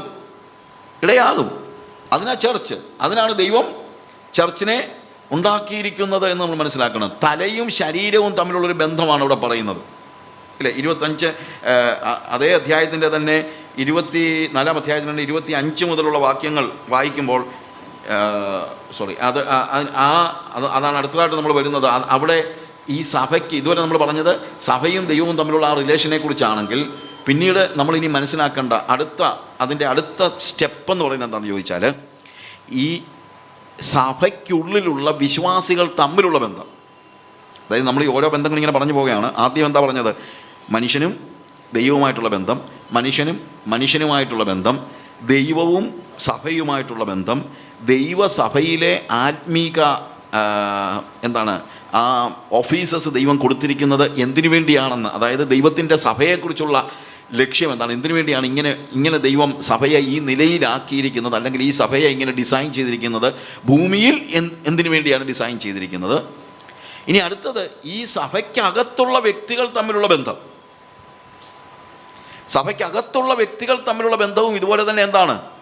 പ്രാധാന്യമർഹിക്കുന്നതാണ്. ബന്ധങ്ങളാണല്ലോ നമ്മൾ പറഞ്ഞുകൊണ്ടിരിക്കുന്നത്, അല്ലേ? ബന്ധങ്ങളാണ്. സഭയ്ക്കുള്ളിലുള്ള അന്യോന്യ ബന്ധം നമ്മൾ എഫേസ്യ ലേഖനം 4 അധ്യായത്തിൻ്റെ 25 ഓൺവേർഡ്സ് അവിടെ നമ്മൾ വായിക്കുമ്പോൾ, ആകയാൽ ഭോഷ്ക് ഉപേക്ഷിച്ച് ഓരോരുത്തൻ താൻ്റെ കൂട്ടുകാരനോട് സത്യം സംസാരിപ്പീൻ. നാം തമ്മിൽ അവയവങ്ങളല്ലോ. കോപിച്ചാൽ പാപം ചെയ്യാതിരിപ്പീൻ. സൂര്യൻ അസ്തമിക്കുമ്പോൾ നിങ്ങളുടെ കോപം വെച്ചുകൊണ്ടിരിക്കരുത്. പിശാചിന് ഇടം കൊടുക്കരുത്. കള്ളൻ ഇനി കക്കാതെ മുട്ടുള്ളവന് ദാനം ചെയ്യുവാൻ ഉണ്ടാകേണ്ടതിന് കൈകൊണ്ട് നല്ലത് പ്രവർത്തിച്ച് അധ്വാനിക്കുക അത്രേ വേണ്ടത്. കേൾക്കുന്നവർക്ക് കൃപ ലഭിക്കേണ്ടതിന് ആവശ്യമായ പോലെ ആത്മീക വർധനയ്ക്കായി നല്ല വാക്കല്ലാതെ ആകാത്തതൊന്നും നിങ്ങളുടെ വായിൽ നിന്ന് പുറപ്പെടരുത്. ദൈവത്തിൻ്റെ പരിശുദ്ധാത്മാവിനെ ദുഃഖിപ്പിക്കരുത്. അവനാലല്ലോ നിങ്ങൾക്ക് വീണ്ടെടുപ്പ് നാളിനായി മുദ്രയിട്ടിരിക്കുന്നത്. എല്ലാ കയ്പും കോപവും ക്രോധവും കുറ്റാരവും ദൂഷണവും സകല ദുർഗുണവും ആയി നിങ്ങളെ വിട്ട് ഒഴിഞ്ഞു പോകട്ടെ. നിങ്ങൾ തമ്മിൽ ദയയും മനസ്സലിവുമുള്ളവരായി ദൈവം ക്രിസ്തുവിൽ നിങ്ങളോട് ക്ഷമിച്ചതുപോലെ അന്യോന്യം ക്ഷമിപ്പീൻ. 5 അധ്യായത്തിലും അതേപോലെ തന്നെ വരുന്നുണ്ട്. ഇവിടെ പറയുന്നതെല്ലാം എന്തിനെക്കുറിച്ചാണെന്നറിയാമോ? ദൈവസഭയ്ക്കുള്ളിൽ ഉള്ള അന്യോന്യ ബന്ധത്തെക്കുറിച്ചാണ്. നമ്മൾ ഇതുവരെ മുമ്പേ പറഞ്ഞുകൊണ്ടിരുന്നത് എന്താണ്? ദൈവസഭയ്ക്കകത്ത് ഉള്ള അന്യോന്യ ബന്ധം എന്ന് പറയുന്നതിനേക്കാൾ എന്താണ്? അതിൻ്റെ ആ സഭയും സഭയിലെ ജനങ്ങളും തമ്മിലുള്ള ബന്ധം. ആദ്യം നമ്മൾ പഠിച്ചു ദൈവവും സഭയും തമ്മിലുള്ള ബന്ധം, സഭയും സഭയ്ക്കുള്ളിലുള്ളവരും തമ്മിലുള്ള ബന്ധമാണ് നമ്മൾ പറഞ്ഞത്. ഈ സഭ എന്തിനു വേണ്ടിയാണ്? നമ്മളെ ക്രിസ്തുവാകുന്ന തലയോളം നമ്മളെ വളർത്തുവാൻ വേണ്ടിയാണ്. ഇപ്പം നമ്മളിനി പറയാൻ പോകുന്ന കാര്യം സഭയ്ക്കുള്ളിലുള്ള വിശ്വാസികൾ തമ്മിലുള്ള ബന്ധം, സഹോദരന്മാർ തമ്മിലുള്ള ബന്ധം. അവിടെ നമ്മൾ ശ്രദ്ധിക്കേണ്ടതായ കാര്യങ്ങൾ, ഇത് വളരെ പ്രായോഗികമായ കാര്യങ്ങളാണ്. വളരെ പ്രായോഗികമായി പല കാര്യങ്ങൾ നമ്മളിവിടെ പഠിപ്പിക്കുകയാണ്. അതിനകത്തെ ഒരു കാര്യം പറയുന്നത്, ആകയാൽ ഭോഷ്ക് ഉപേക്ഷിച്ച് ഓരോരുത്തൻ താൻ്റെ കൂട്ടുകാരനോട് സത്യം സംസാരിപ്പിക്കും. അപ്പോൾ അവിടെ ശരിക്കും നമ്മളിത് വായിക്കുമ്പോഴത്തേക്ക് നമുക്ക് പെട്ടെന്ന് ചിന്തിക്കാൻ സാധ്യതയുള്ള ഒരു കാര്യമുണ്ട്. എന്തോ നമ്മളങ്ങനെ കള്ളമൊന്നും പറയുന്ന ഇപ്പോൾ ആളുകൾ പറയും, ഇല്ല ബ്രദറെ നമ്മളങ്ങനെ കള്ളമൊന്നും പറയുന്ന ആളുകളല്ലല്ലോ എന്ന് നമ്മൾ പറയും. എന്നാൽ ഇവിടെ ഉപയോഗിച്ചിരിക്കുന്ന വാക്ക് therefore having put away falsehood let each one of you speak the truth with his neighbor. falsehood, lie, കള്ളം. അവിടെ falsehood എന്ന് പറയുമ്പോഴത്തേക്ക് അവിടെ ഉപയോഗിച്ചിരിക്കുന്ന അതിൻ്റെ ഓപ്പോസിറ്റ് പദം ബി ജെനുവിൻ എന്നുള്ളതാണ്. അതായത് നിങ്ങൾക്ക് വ്യാജമുണ്ടാകരുത്. കള്ളം പറയരുത്, അത് വേറെ കാര്യം. കള്ളം പറയരുത് എന്നുള്ളത് വളരെ അടിസ്ഥാനപരമായ കാര്യമാണ്. പക്ഷേ ദൈവസഭയിൽ ഇപ്പം നമ്മളിപ്പം ഞാനിപ്പോൾ എൻ്റെ സഭയിൽ എന്തുവാ ആളുകളോടെല്ലാം കള്ളം പറഞ്ഞുകൊണ്ട് നടക്കുകയാണോ? അല്ല. അപ്പോൾ കള്ളം പറഞ്ഞുകൊണ്ട് നടക്കുന്നവരുണ്ടെങ്കിൽ അത് അന്നേരമേ നിർത്തിക്കോണം. പക്ഷേ ഇവിടെ നമ്മൾ ശ്രദ്ധിക്കേണ്ട മറ്റൊരു കാര്യമല്ലേ, ഇപ്പോൾ എഫേസ്യരോട് പറയുമ്പോഴത്തേക്ക് നിങ്ങൾ കള്ളം ഉപേക്ഷിക്കണം എന്ന് പറയുമ്പോഴത്തേക്ക് ഇവരാരും കള്ളം പറഞ്ഞുകൊണ്ട് നടക്കുന്നവരാണെന്നുള്ള ഒരു അർത്ഥത്തിലല്ല. അവിടെ ഉപയോഗിച്ചിരിക്കുന്ന വാക്കിൻ്റെ ഒരു അർത്ഥം എന്ന് പറയുന്നത് നിങ്ങൾ വ്യാജം ഉപേക്ഷിക്കണമെന്നാണ്. അതായത് നിങ്ങൾ ജെനുവിനായിരിക്കണം. അത് പറയുമ്പോൾ നമ്മളിൽ നല്ലൊരു ശതമാനം ആളുകളും ശരിക്കും ജെനുവിനാണെന്ന് പറയാൻ പറ്റില്ല. ജെനുവിനെന്ന് പറയുമ്പോഴത്തേക്ക് എന്നാണെന്ന് പറയാൻ പറ്റില്ലെന്ന് പറഞ്ഞു കഴിഞ്ഞാൽ നമ്മുടെ ഉള്ളിലൊക്കെ അല്ലെങ്കിൽ നമ്മളൊക്കെ ചില മുഖം മൂടി വെച്ചാണ് ആളുകളോട് ഇടപെടുന്നത്. ആ മുഖം മൂടി ഇല്ലാത്ത അവസ്ഥയാണ് ജെനുവിനിറ്റി എന്ന് പറയുന്നത്. അതായത് നമ്മൾ എപ്പോഴും അഭിനയമില്ലാത്തവരായിരിക്കണം, പ്രിട്ടൻറ്റേഴ്സ് ആകരുതെന്നുള്ളതാണ്. ഫ്രാൻസിസ് ഷീഫർ പറഞ്ഞൊരു വാചകം, the world may not expect a perfect church but the world expect a genuine church എന്ന് പറയാം. ലോകം ഒരുപക്ഷെ പെർഫെക്റ്റ് ആയിട്ടുള്ള ഒരു സഭയെ ലോകം പോലും ഇന്ന് പ്രതീക്ഷിക്കുന്നില്ലായിരിക്കും. ദൈവം പ്രതീക്ഷിക്കുന്നത് തീർച്ചയായിട്ടും ഒരു പെർഫെക്റ്റ് ചർച്ചിനെ, അതിന് സംശയമൊന്നുമില്ല. പക്ഷേ ലോകം സഭയിൽ ഒരാൾ പോലും എല്ലാവരും 100% ആളുകൾ യേശു നടന്നതുപോലെ നടക്കുന്നവരും ഒക്കെ ആയിരിക്കണമെന്നൊന്നും ലോകം പ്രതീക്ഷിക്കുന്നില്ല. പക്ഷേ അങ്ങനെ കാണാത്തത് കൊണ്ടായിരിക്കാം. പക്ഷേ ലോകത്തിന് പോലും അടുപ്പുണ്ടാകുന്നത് എപ്പോഴാണെന്ന് ചോദിച്ചു കഴിഞ്ഞാൽ സഭയിൽ genuinity നഷ്ടപ്പെടുമ്പോഴാണ്. The world may not expect a perfect church. ഒരു സമ്പൂർണതയായ പെർഫെക്റ്റ് ആയിട്ടുള്ളൊരു സഭയായിരിക്കത്തില്ല ലോകം പ്രതീക്ഷിക്കുന്നത്. പക്ഷേ ലോകം ഏറ്റവും കുറഞ്ഞ എന്ത് പ്രതീക്ഷിക്കുന്നുണ്ട്? ദൈവസഭ ജെനുവിനായിരിക്കണമെന്ന് ആഗ്രഹിക്കുന്നുണ്ട്. ദൈവസഭയും ദൈവസഭയിലുള്ളവരും വിശ്വാസികളും ജെനുവിനായിരിക്കണം. ജെനുവിനായിരിക്കണം എന്ന് പറയുമ്പോൾ മുഖം മൂടികൾ ഒന്നും ഉണ്ടാകുവാനായിട്ട് പാടില്ല. സഹോദരന്മാരോട് യാതൊരു രീതിയിലുള്ള ഒരു മുഖം മൂടി വെച്ചുകൊണ്ട് ഇടപെടാൻ പാടില്ല. യേശു കർത്താവ് ഭൂമിയിൽ ജീവിച്ചിരുന്ന സമയത്ത് കള്ളന്മാരെ വാസം പറഞ്ഞ് എടാ കള്ളാന്ന് വിളിച്ചാൽ നമുക്കറിയില്ല, പക്ഷെ കപടഭക്തന്മാരെ കള്ളാന്ന് വിളിച്ചു. ഇനി കർത്താവിന് പോലും സഹിക്കാൻ കഴിയാതിരുന്ന ഒരു കാര്യമാണ് പ്രിട്ടൻഡിങ് എന്ന് പറയുന്നത്. പക്ഷേ ഇന്നത്തെ ഏറ്റവും വലിയ പ്രത്യേകത പ്രിട്ടൻഡൻസ് ആണ്. ഏത് സാമൂഹിക എവിടെ നോക്കിയാലും pretendence. That's a big problem. അത് ദൈവസഭയിലും ഭവനത്തിലും എല്ലാ സ്ഥലങ്ങളിലും എന്തുണ്ടാകുന്നു? പ്രിട്ടൻഡൻസ് ഉണ്ടാകുന്നു. ആ പ്രിട്ടൻഡൻസ് പറയുമ്പോഴത്തേക്ക് നമ്മൾ മറ്റൊരു മുഖം മൂടി വെച്ചുകൊണ്ടാണ് ആളുകളുടെ മുമ്പിൽ ഇടപെടുന്നത്. അത് നമ്മൾ ഉണ്ടാക്കുന്ന ഒരു മുഖം മൂടി എന്ന് പറഞ്ഞു കഴിഞ്ഞാൽ മാസ്ക് വെച്ചുകൊണ്ട് നടക്കുന്നുള്ളതല്ല. നമ്മൾ ഇപ്പം സാർത്രയുടെ അനാലിസിസിനകത്ത് നമ്മുടെ ബീയിങ്ങിനെ കുറിച്ച് പറയുമ്പോൾ 3 തരത്തിലുള്ള ബീയിങ്ങിനെ കുറിച്ച് സാർത്ര പറയുന്നുണ്ട്. ഒന്ന്, the real being, the being in it self. Real being, നമ്മൾ ആരാണോ അതാണ് റിയൽ ബീയിങ്. അതിനകത്ത് കള്ളത്തരങ്ങളൊന്നും ഇല്ല. എന്നാൽ രണ്ടാമത് സാർത്ര പറയുന്നത് my being in other man's eyes, മറ്റുള്ളവരുടെ കണ്ണിൽ ഞാൻ ആരാണോ അത്. ഒന്നാമത്തേത് എന്ത്? യഥാർത്ഥ സത്ത. മലയാളവും ഇംഗ്ലീഷും എല്ലാം വാക്കുകൾ സാധാരണ ഉപയോഗിക്കുന്ന വാക്കുകളല്ലാത്തതുകൊണ്ട് യഥാർത്ഥ സത്ത, അതിനകത്ത് യാതൊരു രീതിയിലുള്ള കള്ളത്തരങ്ങളൊന്നുമില്ല. ഹൂ ആമായി, ഞാൻ ആരാണോ അത്. രണ്ടാമത്തതിന് അദ്ദേഹം പറഞ്ഞിരിക്കുന്നത് being in other man's eyes, മറ്റുള്ളവരുടെ കണ്ണിൽ ഞാൻ ആരാണോ. അന്യാർത്ഥ സത്ത, മറ്റുള്ളവർ എന്നെ എങ്ങനെ കാണുന്നു. ഇപ്പം ഞാൻ എങ്ങനെയാണോ അങ്ങനെ ആയിരിക്കണമെന്നില്ല മറ്റൊരാൾ എന്നെ കാണുന്നത്. നമ്മളെപ്പോഴും പറയുമല്ലോ അവർക്കൊന്നും മനസ്സിലാകുന്നില്ല, എന്തോ ചെയ്യാനാണ് ബ്രദറെ, എന്നെ അവർക്ക് മനസ്സിലാകുന്നില്ല. ചിലപ്പോൾ ശരിയായിരിക്കും, ചിലപ്പം തെറ്റുമായിരിക്കും, അത് തന്നെ ചിലപ്പോൾ ഒരു കള്ളത്തരമായിരിക്കും. ഇതൊക്കെ ഭയങ്കര പ്രശ്നമാണ്. കാര്യം നമ്മളുടെ സത്ത എന്താണെന്നുള്ളത് നമുക്കറിയാൻ വയ്യാമെങ്കിൽ തന്നെ നമ്മൾ വാസം പറഞ്ഞു കഴിഞ്ഞാൽ കുഴഞ്ഞു പോകും. ഇനി മറ്റുള്ളവരെന്നെ എങ്ങനെ കാണുന്നു, ഞാൻ ഡിസ്ക്രൈബ് ചെയ്യുന്നില്ല. അടുത്തത് എന്താണെന്ന് ചോദിച്ചു കഴിഞ്ഞാൽ, മറ്റുള്ളവരെന്നെ എങ്ങനെ കാണണമെന്ന് ഞാൻ ആഗ്രഹിക്കുന്നു, അതായിരിക്കും മിക്കപ്പോഴും ഞാൻ പ്രദർശിപ്പിക്കുന്നത്. ഞാൻ പറഞ്ഞത് നിങ്ങൾ മനസ്സിലാക്കണം. സ്വാഭാവികമായി ഞാൻ എന്താണോ അത് ഞാൻ എന്ത് ചെയ്യുന്നില്ല, മറ്റുള്ളവരെ കാണിക്കുന്നില്ല.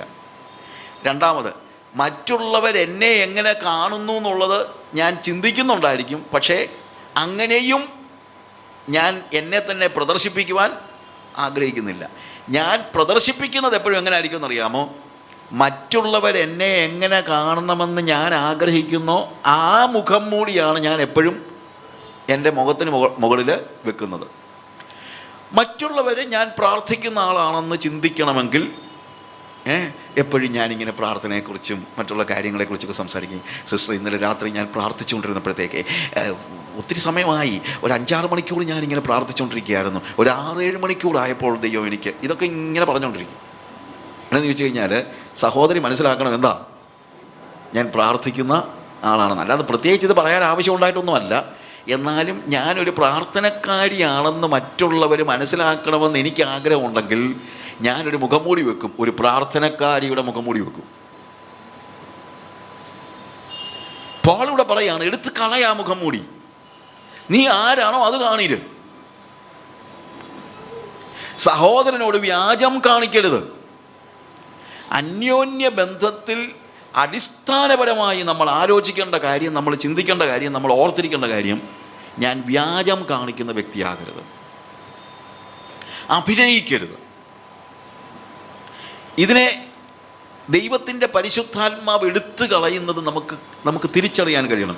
ദൈവത്തിൻ്റെ പരിശുദ്ധാത്മാവ് എടുത്തു കളയുന്നത്, ഇപ്പം നമ്മൾ യോഹന്നാൻ്റെ മത്തായിയുടെ സുവിശേഷം 3-ാം അധ്യായത്തിൻ്റെ 12-ാം വാക്യത്തിൽ യേശു കർത്താവിനെക്കുറിച്ച് യോഹന്നാൻ സ്നാപകൻ പറയുന്നൊരു കാര്യമുണ്ട്.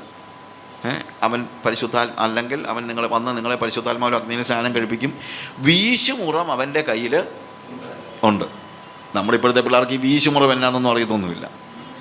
വിന്നോയിങ് ഫോർക്ക്, വീശുമുറം എന്ന് പറയുന്നത്, നമ്മൾ ഈ നെല്ലുമൊക്കെ നെല്ല് കൊയ്ത് കഴിഞ്ഞാൽ നെല്ലിനകത്ത് കുറേയൊക്കെ പതിരായിരിക്കും. ആ പതിരെല്ലാം കൂടെ വീട്ടിൽ കൊണ്ടുവച്ച് കഴിഞ്ഞാൽ ബാക്കിയുള്ള നെല്ലൂടെ ചീത്തയാകും. അതുകൊണ്ട് ഈ കളത്തിൽ വെച്ച് തന്നെ, നെല്ല് കൊയ്യുന്ന കളത്തിൽ വെച്ച് തന്നെ, ഞാൻ ചെറിയ പ്രായത്തിലൊക്കെ നമ്മൾ കണ്ടുകൊണ്ടിരിക്കുന്ന കാര്യമാണ്, കണ്ടിട്ടുള്ള കാര്യമാണ്. കളത്തിൽ തന്നെ ഒരു ജോലിക്കാരൻ എന്ത് ചെയ്യുന്നു അറിയാമോ? ഈ നെല്ലെടുത്തിട്ട് മുകളിലോട്ടിങ്ങനെ മുറത്തിനകത്ത് എടുത്തിട്ട് താഴോട്ട് ഇടുമ്പോഴത്തേക്ക് ഇതിങ്ങനെ പടർന്ന് വരുമ്പം 2 പേര് 2 സൈഡിൽ നിന്ന് വലിയ മുറം കൊണ്ട് വീശുമ്പോഴെന്താ സംഭവിക്കുന്നത് അറിയാമോ? പതിരൊക്കെ പറന്നു പോകും. യഥാർത്ഥത്തിൽ മണിയുള്ള നെന്മണി മാത്രം നേരെ താഴെ വീഴും. ഈ പതിരെല്ലാം കൂടെ ഒടുവിൽ എന്ത് ചെയ്യുമെന്നറിയാമോ? തീക്കാതിരും. നെന്മണി മാത്രമേ അവരെന്ത് ചെയ്യത്തുള്ളൂ, വീട്ടിൽ കൊണ്ടുപോകത്തുള്ളൂ. ഞാൻ പറഞ്ഞാൽ മനസ്സിലാകുന്നുണ്ടല്ലോ. അപ്പോൾ ഇവിടുത്തെ പ്രോബ്ലം എന്നാന്ന് ചോദിച്ചു കഴിഞ്ഞാൽ, നെന്മണിയും പതിരും ഏകദേശം ഒരുപോലെ ഇരിക്കുന്നത്. നോക്കി പതിര് കണ്ടുപിടിക്കാൻ പറ്റത്തില്ല, പതിര് നോക്കി കണ്ടുപിടിക്കാൻ പറ്റത്തില്ല. പിന്നെ എന്താ പറ്റുള്ളൂ? നല്ല വീശിയാലേ പറ്റുള്ളൂ, കാറ്റടിക്കുമ്പോഴേ പറ്റത്തുള്ളൂ. ഇതുപോലെ കാറ്റടിക്കുമ്പോൾ നമ്മുടെ ഉള്ളിലുള്ള പതിരുകളെല്ലാം മാറിപ്പോകണം. ദൈവത്തിൻ്റെ പരിശുദ്ധാത്മാവിൻ്റെ ഒരു പ്രത്യേകത, അവൻ കാറ്റ് പോലെ അല്ലേ? The rush of A mighty wind എന്നാണ് നമ്മൾ അപ്പോസ്തല പ്രവൃത്തി 2-ാം അധ്യായത്തിൽ പരിശുദ്ധാത്മാവ് വരുന്ന സമയം വരുമ്പോൾ പരിശുദ്ധാത്മാവിനെ കുറിച്ച് പറയുന്നത്, ഒരു കൊടിയ കാറ്റടിക്കുന്നത് പോലെ ഒരു ശബ്ദം ഞാൻ കേട്ടു. ഹോളി സ്പിരിറ്റിൻ്റെ ഒരു സൈനായിട്ട്, ഒരു സിമ്പലായിട്ട് നമ്മൾ കാണുന്നതാണ് കാറ്റ്. കാറ്റെന്താ ചെയ്യുന്നത്? പതിരിനെയൊക്കെ പറത്തിക്കളയാം. ആ പതിരിനെ പറത്തിക്കളയുമ്പോൾ പിന്നുള്ളത് എന്തായിരിക്കും? ജെനുവിനായിരിക്കും. പക്ഷെ നമ്മുടെ പ്രശ്നം, അങ്ങനെ ഒരു പരിശുദ്ധാത്മാവിനെ നമുക്ക് വലിയ ആഗ്രഹമില്ല. നമുക്ക് നമ്മുടെ മുഖം മൂടികളെ വെക്കാൻ സമ്മതിക്കുന്ന ഒരു പരിശുദ്ധാത്മാവിനെ വേണ്ടത്. പക്ഷെ അങ്ങനെ ഒരു പരിശുദ്ധാത്മാവില്ല. ഞാൻ ചിലപ്പം ഇത് ഒന്നുകൂടെ മനസ്സിലാകാനായിട്ടുള്ള ഉദാഹരണം പറയാറുണ്ട്. ഈ തീരെ ചെറിയ ക്ലാസ്സിലൊക്കെ പിള്ളേർ ഡ്രാമ കളിക്കുമ്പോഴത്തേക്ക് ഒരു കൊച്ചു രാവണനായിട്ട് അഭിനയിക്കുകയാണ്. 10 തലയൊക്കെ ഇങ്ങനെ വെച്ച്, വലിയ കൊമ്പം മീശയൊക്കെ വെച്ച്, ഇങ്ങനെ വലിയ ഗതയൊക്കെ പിടിച്ച് ഇങ്ങനെ വന്ന് നിൽക്കും. നിന്ന് കഴിയുമ്പോൾ കാണുന്നത്, മുന്നേ ഇരിക്കുന്ന ജനങ്ങൾ കാണുന്നത് ആരെയാണ്? രാവണൻ വന്നു. രാവണൻ്റെ വലിയ ഗമയിലൊക്കെയാണ് വന്ന് നിൽക്കുന്നത്. അങ്ങനെ രാവണൻ ഇങ്ങനെ ഗമയെ നിൽക്കുമ്പം ഈ സ്റ്റേജിൻ്റെ സൈഡിൽ ഒരു വലിയൊരു ഫാൻ ഉണ്ടെന്ന് വയ്ക്കുക. ഈ ഫാൻ ശരിക്കും അങ്ങോട്ട് അടിച്ചു കഴിഞ്ഞപ്പോഴത്തേക്ക് രാവണൻ്റെ മീശയും എല്ലാം അങ്ങ് പറഞ്ഞു പോയി, വെച്ചിരുന്ന മുഖം മൂടിയും അങ്ങ് പറന്നു പോയി കഴിഞ്ഞാൽ എങ്ങനെ ഇരിക്കും? രാവണൻ്റെ ഇടപാട് തീർന്നു. അപ്പോഴാണ് നമ്മൾ മനസ്സിലാക്കുന്നത് ഇത് പാവം സുഷുമ കൊച്ചാണ്. 3ാം ക്ലാസ്സിൽ പഠിക്കുന്ന സുഷുമയെ ആരായിട്ട് നിന്നിരിക്കുന്നത്? രാവണനായിട്ട്. കാറ്റ് വരുന്നത് വരെ രാവണനായിരുന്നു, കാറ്റ് വന്നപ്പം സുഷുമയായി. ഇതേപോലെ തന്നെ പരിശുദ്ധാത്മാവ് നമ്മുടെ ജീവിതത്തിൽ ഇടപെടണം. നമ്മുടെ എല്ലാ വ്യാജവും പറന്നു പോകണം. നമ്മൾ കള്ളത്തരങ്ങൾ പറയുന്നതും കള്ളത്തരങ്ങൾ അഭിനയിക്കുന്നതും പറയുക മാത്രമല്ല, കള്ളത്തരം കാണിക്കുന്നതും, നമ്മുടെ കണ്ണിലെ കള്ളത്തരം പോലും കളയണം. നമ്മുടെ ചിലരുടെയൊക്കെ നോട്ടത്തിൽ തന്നെ കള്ളത്തരമുണ്ട് എന്ന് വെച്ച് കഴിഞ്ഞാൽ ആ നോട്ടമൊക്കെ കണ്ടാൽ എന്തോരും പരിശുദ്ധരാണെന്നുള്ള നിലയിലായിരിക്കും, ഇല്ലേ? പക്ഷെ അതൊക്കെ പോട്ടെ, ജെനുവിനായിട്ടെന്ന്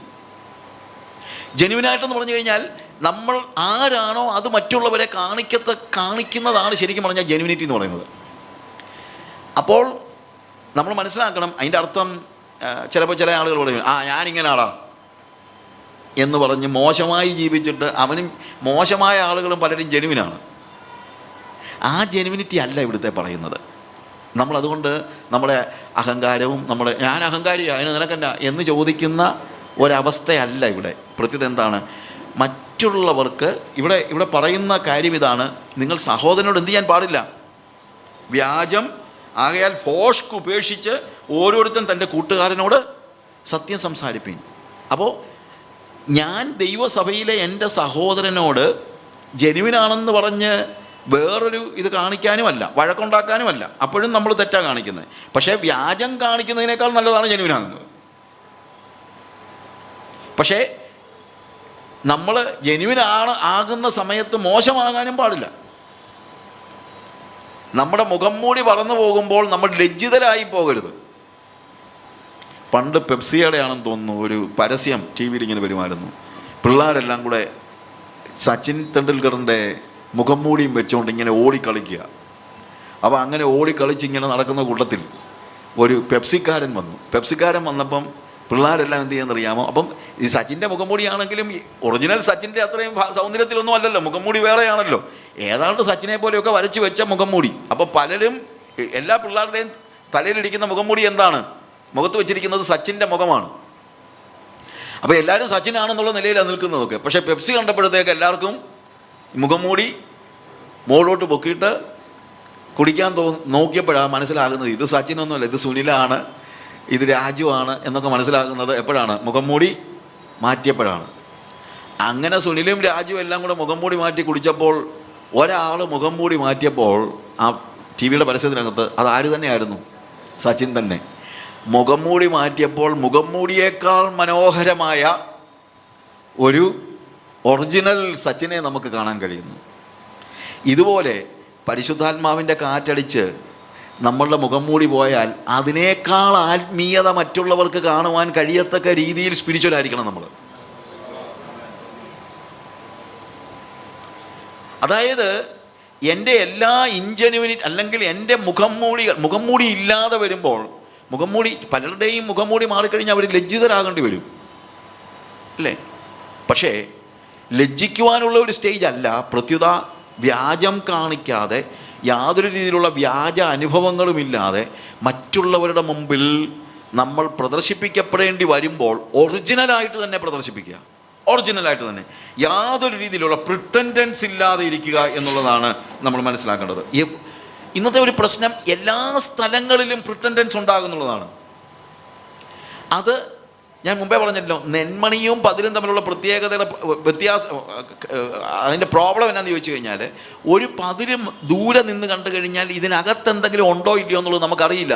പിടിച്ചു നോക്കിയെങ്കിലേ അറിയത്തുള്ളൂ. കണ്ടാൽ അകത്ത് നിറവുള്ളതുപോലെയാണ് പതിരും ഇടപെടുന്നത്.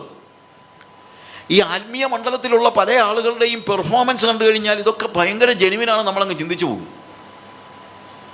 ഞാൻ ആഫ്രിക്കയിൽ കെസ്ഫറ്റ എന്ന് പറഞ്ഞ അവരുടെ ഈ യൂണിവേഴ്സിറ്റി സ്റ്റുഡൻസിനിടയ്ക്ക് വർക്ക് ചെയ്യുന്ന ഒരു സംഘടനയിൽ അവിടെ ഒരു ക്യാമ്പ്, ഒരു വൺ ഡേ ക്യാമ്പ് നടക്കുക. ക്യാമ്പ് നടന്നപ്പോഴത്തേക്ക് രാവിലെ തൊട്ട് പാട്ടാണ്, ഭയങ്കര പാട്ട്. വേറെ ആരും അവർ പ്രസംഗിക്കാൻ വിളിച്ചിട്ടുമില്ല. മുഴുവൻ സമയം എന്തായിരുന്നു? പാട്ട്. പക്ഷെ പാട്ട് കണ്ടപ്പോൾ എനിക്ക് ഭയങ്കരമായിട്ട് ചിന്തിച്ചു, എന്തോരം ഈ പിള്ളേരൊക്കെ എന്നോ പാട്ടെന്ന് പറഞ്ഞു കഴിഞ്ഞാൽ പാട്ടിൻ്റെ സൗന്ദര്യം മാത്രമല്ല, കരങ്ങളെയൊക്കെ ഉയർത്തി ഇങ്ങനെ ഇടയ്ക്കൊക്കെ മുട്ടുകുത്തി നിന്ന് കണ്ണീരൊലിപ്പിച്ച് ബോനാ എന്ന് പറഞ്ഞാൽ കർത്താവെന്ന ബോനാ എന്ന് പറഞ്ഞ കരച്ചിലാണ്. ഭയങ്കര കരച്ചിലും ഏങ്ങലടിച്ച് കരയുന്ന ചിലർ, ഭയങ്കര കരച്ചിൽ. ഞാൻ 4:45 പ്രസംഗിക്കാൻ കയറി കഴിഞ്ഞ് നോക്കിയപ്പോൾ ഇതിനകത്ത് ഒറ്റ ഒരെണ്ണം പോലും മീറ്റിങ്ങിനില്ല. എല്ലാം പെപ്സി കുടിക്കാൻ പോയിരിക്കുക. ഇത്രയും കിടന്ന് കരഞ്ഞതല്ലേ, അതിൻ്റെ ക്ഷീണം തീർക്കാൻ പെപ്സി കുടിക്കാൻ പോയിരിക്കുക. എനിക്കൊരു നോട്ട് കിട്ടി, 5:30 മീറ്റിംഗ് തീരുമെന്ന്.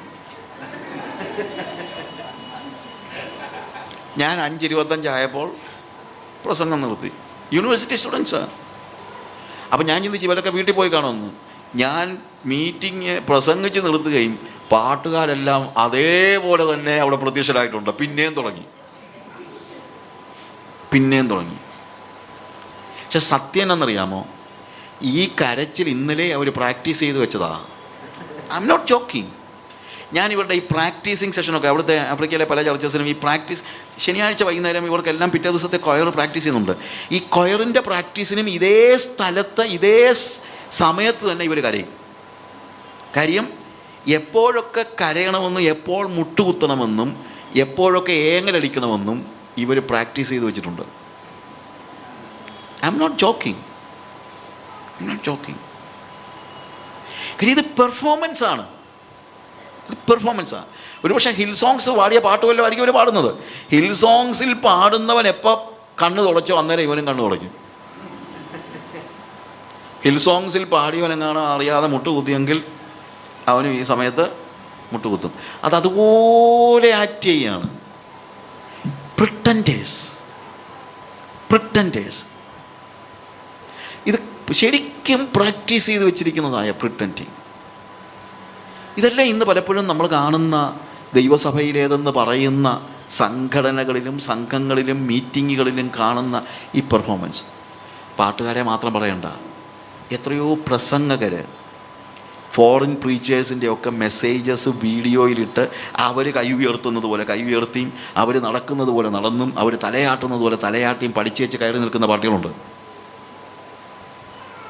പെർഫോമൻസ്.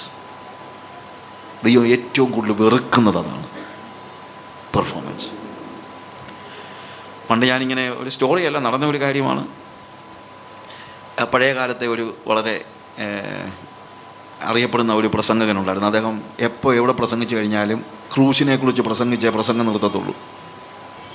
അപ്പോൾ അദ്ദേഹത്തിൻ്റെ കൂടെ ഒരു ശിഷ്യനും ഉണ്ടായിരുന്നു. ഇപ്പോൾ ഈ ക്രൂശിനെ കുറിച്ച് പ്രസംഗിക്കുമ്പോൾ ഏറ്റവും വലിയ പ്രത്യേകത എന്ന് ചോദിച്ചു കഴിഞ്ഞാൽ, ഈ ക്രൂശിലെ യേശു കർത്താവിൻ്റെ കൈകളിൽ ആണിയടിക്കുന്ന ഭാഗമൊക്കെ ഇദ്ദേഹം വിവരിക്കുമ്പോൾ ഇദ്ദേഹം ആത്മാർത്ഥതയോടുകൂടെ പ്രസംഗിക്കുന്ന സമയത്ത് ഇദ്ദേഹം കരയുമായിരുന്നു, നാച്ചുറലി കരയുമായിരുന്നു. അപ്പോൾ ഇദ്ദേഹത്തിൻ്റെ ശിഷ്യൻ കുറച്ച് കഴിഞ്ഞപ്പോൾ ഇതേ പ്രസംഗം തന്നെ പ്രസംഗിക്കാൻ തുടങ്ങി. അപ്പോൾ നമ്മുടെ ഒരു സുഹൃത്തിൻ്റെ വീട്ടിൽ ഈ ശിഷ്യൻ വീട്ടിൽ താമസിച്ചു, ഒരു രാത്രി താമസിച്ചിട്ട് തിരിച്ചു പോയപ്പം പ്രസംഗം എഴുതിയ കുറിപ്പ് അവിടെ മറന്നുപോയി.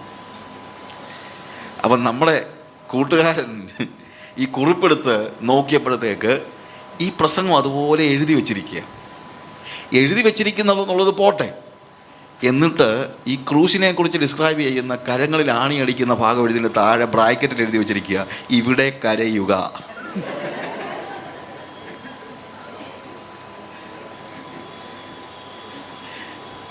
ആ പാവം പിടിച്ച ഉപദേശം അവിടെ കരഞ്ഞത് അയാളുടെ ഹൃദയത്തിൽ ദൈവത്തോടുള്ള സ്നേഹം കൊണ്ട് കരഞ്ഞതാ. പക്ഷേ പ്രിട്ടൻഡർ എന്ത് ചെയ്യുന്നു? ആ നെന്മണിയെപ്പോലെ തന്നെ ഉള്ള ഒരു പതിര്.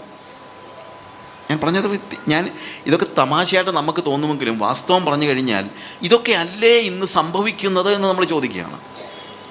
ഈ ഇൻജെന്യുവിനിറ്റി സഭയിൽ നിന്ന് മാറിയേ പറ്റൂ. ദൈവസഭയിൽ നമ്മൾ ജെനുവിനായിരിക്കണം. ദൈവസഭയിൽ ഒരു കാരണവശാലും എന്തുണ്ടാകാൻ പാടില്ല? അഭിനയമുണ്ടാകുവാൻ പാടില്ല. നമ്മൾ അന്യോന്യം സംസാരിക്കുമ്പോൾ അഭിനയമുണ്ടാകാൻ പാടില്ല. പ്രാർത്ഥിക്കുമ്പോൾ അഭിനയമുണ്ടാകാൻ പാടില്ല. സാക്ഷി പറയുമ്പോൾ അഭിനയമുണ്ടാകാൻ പാടില്ല. അഭിനയിക്കരുത്. നിങ്ങൾ വലിയ വലിയ കാര്യങ്ങളൊന്നും ചെയ്തില്ലെങ്കിലും കുഴപ്പമില്ല, പക്ഷെ അഭിനയിക്കരുത്. നിങ്ങളുടെ പ്രാർത്ഥന ഇച്ചിരി ഗ്രാമർ ഇല്ലെങ്കിലും കുഴപ്പമൊന്നുമില്ല, പക്ഷേ എന്ത് ചെയ്യാൻ പാടില്ല? നിങ്ങൾ പ്രാർത്ഥിക്കുമ്പോൾ അഭിനയിക്കരുത്. നിങ്ങൾ സാക്ഷി പറയുന്ന കൂട്ടത്തിൽ ഒരു മണ്ടത്തരം പറഞ്ഞാലും കുഴപ്പമൊന്നുമില്ല, പക്ഷേ എന്ത് ചെയ്യാൻ പാടില്ല? അഭിനയിക്കരുത്. നിങ്ങളുടെ പ്രസംഗം അത്ര മെച്ചപ്പെട്ടതൊന്നും അല്ലെങ്കിലും പേടിക്കേണ്ട കാര്യമൊന്നുമില്ല, പക്ഷെ നിങ്ങൾ എന്ത് ചെയ്യാൻ പാടില്ല? അഭിനയിക്കാൻ പാടില്ല. അഭിനയിക്കാൻ പാടില്ല. നിങ്ങൾ ജെനുവിനായിരിക്കണം. നിങ്ങൾ ആരാണോ, നിങ്ങളുടെ ഉള്ളിൽ എന്താണോ അതായിരിക്കണം നിങ്ങൾ പുറത്ത് കാണിക്കുന്നത്. ഒരിക്കൽ പുറത്തൊരു രാജ്യത്ത് വെച്ചാൽ എൻ്റെ ഒരു കൂട്ടുകാരൻ എന്നെ വിളിച്ചിട്ട് അവൻ ചോദിച്ച ചോദ്യം ഇതാ. ഇപ്പോഴല്ല, ഒരു 20 വർഷം മുമ്പത്തെ കാര്യമാണ്. 20 വർഷം മുമ്പ് ഒരു ദിവസം ഞാൻ പുറത്തുള്ള സമയത്ത് ഒരാളെന്നെ ടെലിഫോൺ ചെയ്തിട്ട് ചോദിച്ചു, എന്താണോ തനിക്ക് പ്രസംഗിക്കുമ്പോൾ ചാടിയാലെന്നാ? പിന്നെ ഞാൻ ചോദിച്ചു, എന്ത് പറ്റി പിന്നെ? പറഞ്ഞു, ഇയാളെ ഞങ്ങളുടെ സഭയെ വിളിക്കുന്ന കാര്യം പറഞ്ഞപ്പോഴത്തേക്ക് ഞങ്ങളുടെ പാസ്റ്റർ പറഞ്ഞു, ആ മനുഷ്യനെ വിളിച്ച് കഴിഞ്ഞാൽ ചുമ്മാ കോല് പോലെ നിന്ന് വർത്തമാനം പറയും. അയാളുടെ പ്രസംഗത്തിനിടയ്ക്ക് ഒന്ന് ചാടുകയോ ഒന്നും ഇല്ല. അപ്പം ഞാൻ ഫിന്നിയോട് പറഞ്ഞു, ഫിന്നി, ഞാൻ ചാടത്തില്ലെന്ന് തീരുമാനമൊന്നും എടുത്തിട്ടില്ല, പക്ഷെ ഒരു കാര്യമുണ്ട്, ഞാനൊരു തീരുമാനം എടുത്തിട്ടുണ്ട്, ഞാൻ അഭിനയിക്കത്തില്ല. ഞാൻ പറഞ്ഞത്, എനിക്ക് ചാട്ടം വന്നാൽ ഞാൻ ചാടും. അന്നേരം അല്ല, സാജുവിനെ കുറിച്ചുള്ളൊരു ഇമേജ് ചാടത്തില്ലെന്ന്, അതുകൊണ്ട് ചാടത്തിനൊന്നുമില്ല. എനിക്ക് ചാടാൻ തോന്നിയാൽ ഞാൻ ചാടും, പക്ഷേ ഞാൻ എന്ത് ചെയ്യത്തില്ല? അഭിനയിക്കത്തില്ല. അഭിനയിക്കരുത്. പ്രസംഗത്തിൽ അഭിനയിക്കരുത്. പാട്ട് പാടുമ്പോൾ അഭിനയിക്കരുത്. പ്രാർത്ഥിക്കുമ്പോൾ അഭിനയിക്കരുത്. ദൈവസഭയിൽ നമ്മൾ എങ്ങനെയുള്ളവരായിരിക്കണം? ജെനുവിനായിരിക്കണം. ജെനുവിനായിരിക്കണം. ഉള്ളിൽ കാമ്പുള്ളവൻ അഭിനയിക്കേണ്ട കാര്യമില്ല. ഇല്ലാത്തവനായി അഭിനയമെല്ലാം. ഉള്ളിൽ കാമ്പുള്ള അവനെ വീശുമുറം വന്നാൽ അവനെ ആരും എന്ത് ചെയ്യത്തില്ല? പറത്തിക്കൊണ്ട് പോകത്തില്ല. പക്ഷെ ഒരു കാര്യം, ഉള്ളിൽ കാമ്പില്ലാത്തവൻ പരിശുദ്ധാത്മാവിൻ്റെ കാറ്റ് വീശുമ്പോൾ അവൻ്റെ സ്ഥാനം കളത്തിന് പുറത്താണ് എന്നുള്ളത് നിങ്ങൾ മറന്നു പോകരുത്. അതുവരെ കളിച്ച് നടക്കും, ഇല്ലേ? അതുവരെ ഈ നെന്മണിയുടെ കൂടെ തന്നെ ഞാനും ആത്മീകനാണെന്നുള്ള നിലയിലൊക്കെ കളിച്ച് നടക്കും. പക്ഷേ ആത്മാവിൻ്റെ കൊടിയ കാറ്റടിക്കുമ്പോൾ അവർക്ക് പിടിച്ചു നിൽക്കാൻ പറ്റത്തില്ല. കാര്യം എന്തില്ല? അവരുടെ ഉള്ളിൽ എന്തില്ല? നെന്മണിയില്ല, അവർക്ക് മണിയില്ല. അകക്കാമ്പില്ലാത്ത ആളുകൾ. അകക്കാമ്പില്ലാത്തവരാണ് അഭിനയിക്കുന്നത് എന്ന് നമ്മൾ മനസ്സിലാക്കണം. പ്രസംഗകരാണെങ്കിലും ഏത് കാര്യത്തിലാണെങ്കിലും. ഇനി ശുശ്രൂഷയുടെ മണ്ഡലത്തിൽ അഭിനയിക്കരുതെന്ന് പറയുന്നത് പോലെ തന്നെ ഒരു പ്രധാനപ്പെട്ട കാര്യമാണ്. നമ്മൾ ഈ ഭാഗങ്ങളിലെല്ലാം എല്ലാ മണ്ഡലങ്ങളെക്കുറിച്ച് നമ്മൾ പറയുന്നുണ്ട്. ദൈവവും മനുഷ്യനും തമ്മിലുള്ള ബന്ധം, മനുഷ്യനും തമ്മിലുള്ള ബന്ധം, ദൈവസഭയും ദൈവവുമായിട്ടുള്ള ബന്ധം, ദൈവസഭയിൽ ഉള്ള ആത്മീക ബന്ധങ്ങൾ, ദൈവസഭയിലെ വിശ്വാസികൾ അന്യോന്യമുള്ള ബന്ധം. അവിടെയാണ് നമ്മളോട് വന്നിരിക്കുന്നത്. അവിടെ പറയുമ്പോൾ ആദ്യം തന്നെ പോൾ പറയുന്ന കാര്യം നിങ്ങൾ അഭിനയിക്കരുതെന്നാണ്. ആദ്യം തന്നെ പറയുന്നത് കാര്യം ബാക്കി എന്തിനേക്കാൾ അപകടകരമാണ് എന്ത്? അഭിനയിക്കുക എന്ന് പറയുന്നത്. ഈ അഭിനയം മിനിസ്ട്രിയിൽ മാത്രമല്ല, അന്യോന്യമുള്ള കാര്യത്തിലും ഒന്നുകൂടെ കടത്തി പറഞ്ഞാൽ നമ്മുടെ കുടുംബജീവിതത്തിൽ ഒരിക്കലും നമ്മൾ എന്ത് ചെയ്യാൻ പാടില്ല? അഭിനയിക്കാൻ പാടില്ല. ഇന്നിപ്പം ഭയങ്കരമായിട്ട് തകരുന്ന കുടുംബജീവിതം തകരുന്നതിൻ്റെ കാര്യം എന്താണെന്ന് ചോദിച്ചു കഴിഞ്ഞാൽ, പലപ്പോഴും ജെനുവിനായിട്ട് ഭാര്യാഭർത്താക്കന്മാർ അങ്ങോട്ടും ഇങ്ങോട്ടും ഇടപെടുന്നില്ല. അവരെന്ത് ചെയ്യുന്നു? അഭിനയിക്കുന്നു. ഒറിജിനൽ അല്ലാതെ. ഒരു പക്ഷേ ഭാര്യയെ പേടിച്ചോ ഭർത്താവിനെ പേടിച്ചോ ഒക്കെ അങ്ങോട്ടും ഇങ്ങോട്ടും എന്ത് ചെയ്യുന്നു? അവരുടെ ഹൃദയത്തിലുള്ളത്, അവരുടെ മനസ്സിലുള്ളത് അവർക്ക് എന്ത് ചെയ്യാൻ പറ്റുന്നില്ല? പറയാനായിട്ട് കഴിയുന്നില്ല. പക്ഷേ ആ കുടുംബജീവിതത്തിൽ നമ്മൾ ജെനുവിനായിരിക്കുന്ന ഒരു സ്റ്റേജ്. ഞാൻ വിവാഹത്തെക്കുറിച്ചുള്ള നമ്മുടെ മെസ്സേജസിനകത്തൊക്കെ ഞാൻ പലപ്പോഴും പറഞ്ഞിട്ടുണ്ട്. ഒന്നാമത്തെ പുരുഷനും സ്ത്രീയും ഭാര്യയും ഭർത്താവുമായിരുന്ന ആദമുനും ഹവ്വയെക്കുറിച്ചും പറയുമ്പോൾ അവിടെ പറയുന്നൊരു കാര്യമുണ്ട്. അവർ ഇരുവരും നഗ്നരായിരുന്നു, അവർക്ക് നാണം തോന്നിയതും ഇല്ല. നഗ്നരായിരുന്നു എന്ന് പറയുന്നത് ഫിസിക്കൽ നേക്കഡ്നെസ്സിനെ കുറിച്ച് മാത്രമല്ല അവിടെ പറയുന്നത്. അവിടെ പറയുന്നതിൻ്റെ ഒരു അർത്ഥം എന്താണെന്ന് ചോദിച്ചാൽ, അവർക്ക് ഇരുവർക്കും ഒളിക്കാനൊന്നുമില്ലായിരുന്നു. നമ്മൾ ഡ്രസ്സ് ധരിക്കുന്നത് പോലും ശരിക്കും പറഞ്ഞു കഴിഞ്ഞാൽ നമ്മൾ ഡ്രസ്സ് ധരിക്കുന്നത് നമുക്ക് വേണ്ടിയല്ല. ആർക്ക് വേണ്ടിയാണ്? മറ്റുള്ളവർക്ക് വേണ്ടിയാണ്. എൻ്റെ ശരീരം മറ്റുള്ള മുമ്പിൽ പ്രദർശിപ്പിക്കാൻ എനിക്ക് പറ്റുന്നില്ല. കാര്യം എനിക്ക് മറയ്ക്കണം. അതില്ലാത്ത സ്റ്റേജാണ് നഗ്നത എന്നവിടെ പറയുന്നത്. അതായത് ആദമിൻ്റെയും ഹവ്വയുടെയും ജീവിതത്തിൽ അവർക്ക് അന്യോന്യം മറച്ചു വയ്ക്കാൻ ഒന്നുമില്ലായിരുന്നു. കുടുംബജീവിതം ഭദ്രമാകുന്നതും ദൈവികമാകുന്നതും എപ്പോഴാണെന്ന് ചോദിച്ചു കഴിഞ്ഞാൽ, അന്യോന്യം ഒന്നും മറയ്ക്കാനില്ലാത്ത വ്യക്തികളായി ഭാര്യയും ഭർത്താവും മാറുമ്പോഴാണ്. There is nothing to hide. There is nothing to hide. പക്ഷെ ഇന്നത്തെ പ്രശ്നം അതല്ല. ഇന്ന് എല്ലാവരും എല്ലാം മറച്ചു വയ്ക്കുകയാണ്. മിക്ക വിവാഹമോചനങ്ങളുടെയും അടിസ്ഥാന കാരണം എന്താണെന്നറിയാമോ? അവർക്ക് അന്യോന്യം മറച്ചുള്ള ഒരു ജീവിതം, private. That is my private life. ചിലർ പിന്നെ പറയും, ഓക്കെ, നിനക്ക് നിൻ്റെ ജീവിതം, എനിക്ക് എൻ്റെ ജീവിതം. അതില്ല, അത് ഫാമിലി ലൈഫ് അല്ല. ആണോ? അത് ഫാമിലി ലൈഫ് അല്ല. വേദപുസ്തകപ്രകാരമുള്ള കുടുംബജീവിതത്തിൽ അന്യോന്യം മറയ്ക്കാനൊന്നുമില്ലാത്ത ഭാര്യയും ഭർത്താവുമാണ് ഐഡിയലായിട്ടുള്ള ഹസ്ബൻഡ് ആൻഡ് വൈഫ്. സ്വാഭാവികമായി മറ്റുള്ള ഏത് കാര്യത്തിലും മാതാപിതാക്കളും മക്കളും തമ്മിലുള്ള ബന്ധം മറയ്ക്കാനൊന്നുമില്ലാത്തൊരു അനുഭവം മാതാപിതാക്കൾക്കും മക്കൾക്കും തമ്മിലുണ്ടോ? മാതാപിതാക്കൾ തന്നെ മക്കളെ മറച്ച് എന്തെല്ലാം കാര്യങ്ങൾ ചെയ്യുന്നു, മക്കൾ മാതാപിതാക്കളെ മറച്ച് എന്തെല്ലാം കാര്യങ്ങൾ ചെയ്യുന്നു. ഞാൻ നമ്മുടെ അവിടെ തൊട്ടങ്ങ് തുടങ്ങിയെന്നുള്ളതേ ഉള്ളൂ. കൂട്ടുകാർ തമ്മിൽ മറയ്ക്കുന്ന അനുഭവം, സഹോദരങ്ങൾ തമ്മിൽ മറയ്ക്കുന്ന അനുഭവം, സഭയിൽ മറച്ചു വയ്ക്കുന്ന അനുഭവം. നമുക്ക് ആർക്കും ഫ്രീഡമില്ല. മറച്ചു വയ്ക്കുമ്പോൾ എന്തില്ല? നമുക്ക് ഫ്രീഡം നഷ്ടപ്പെടുകയാണ്, സ്വാതന്ത്ര്യം നഷ്ടപ്പെടുകയാണ്. ക്രിസ്തു നമുക്ക് നൽകിയിരിക്കുന്നത് സ്വാതന്ത്ര്യമാണ്. പല സമയത്തും ഈ സ്വാതന്ത്ര്യം നമുക്ക് പ്രായോഗിക തലത്തിൽ അനുഭവിക്കാൻ കഴിയുന്നില്ല. നമ്മൾ വേദപുസ്തകത്തിൽ ഗലാത്യ ലേഖനം വായിച്ചിട്ട് നമ്മളങ്ങ് പറയും, സ്വാതന്ത്ര്യത്തിനായിട്ട് ക്രിസ്തു നമ്മളെ സ്വതന്ത്രരാക്കിയിരിക്കുന്നു. പക്ഷേ ഈ സ്വാതന്ത്ര്യം നമ്മുടെ ജീവിതത്തിൽ, നമ്മുടെ അന്യോന്യ ബന്ധത്തിലുണ്ടോ എന്ന് നമ്മൾ നോക്കണം.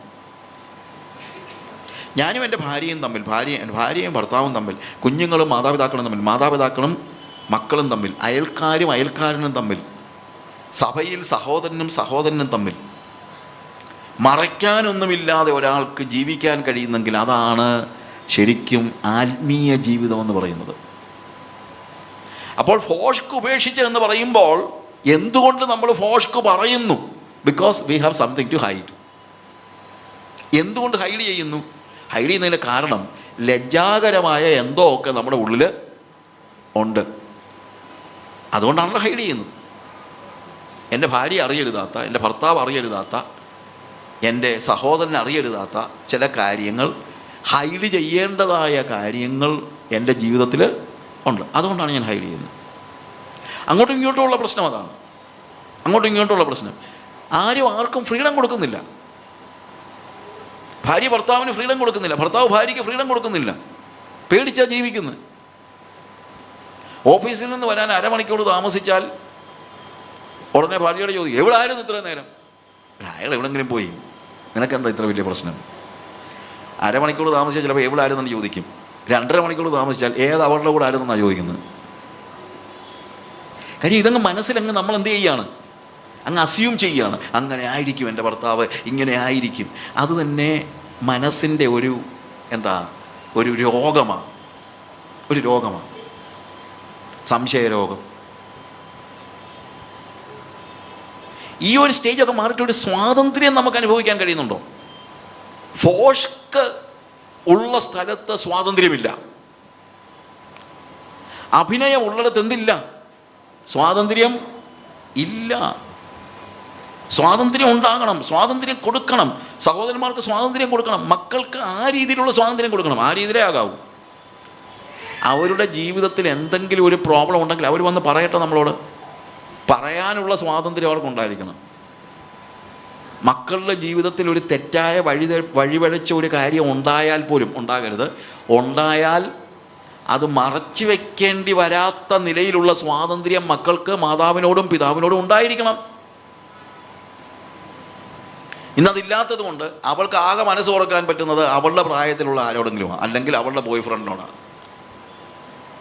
അല്ലെങ്കിൽ അവൻ്റെ ഗേൾ ഫ്രണ്ടിനോടാണ്. അതൊരു ഇല്യൂഷനാണ്, അത് വേറെ കാര്യം. അത് ഇല്യൂഷൻ. ഞാൻ അതിനേക്കൊന്നും അങ്ങോട്ട് പോകുന്നില്ല. പക്ഷേ ഇവിടെ ദൈവസഭയിൽ നമ്മൾ എങ്ങനെയുള്ളതായിരിക്കണം? അഭിനയമില്ലാത്ത ജീവിതമായിരിക്കണം.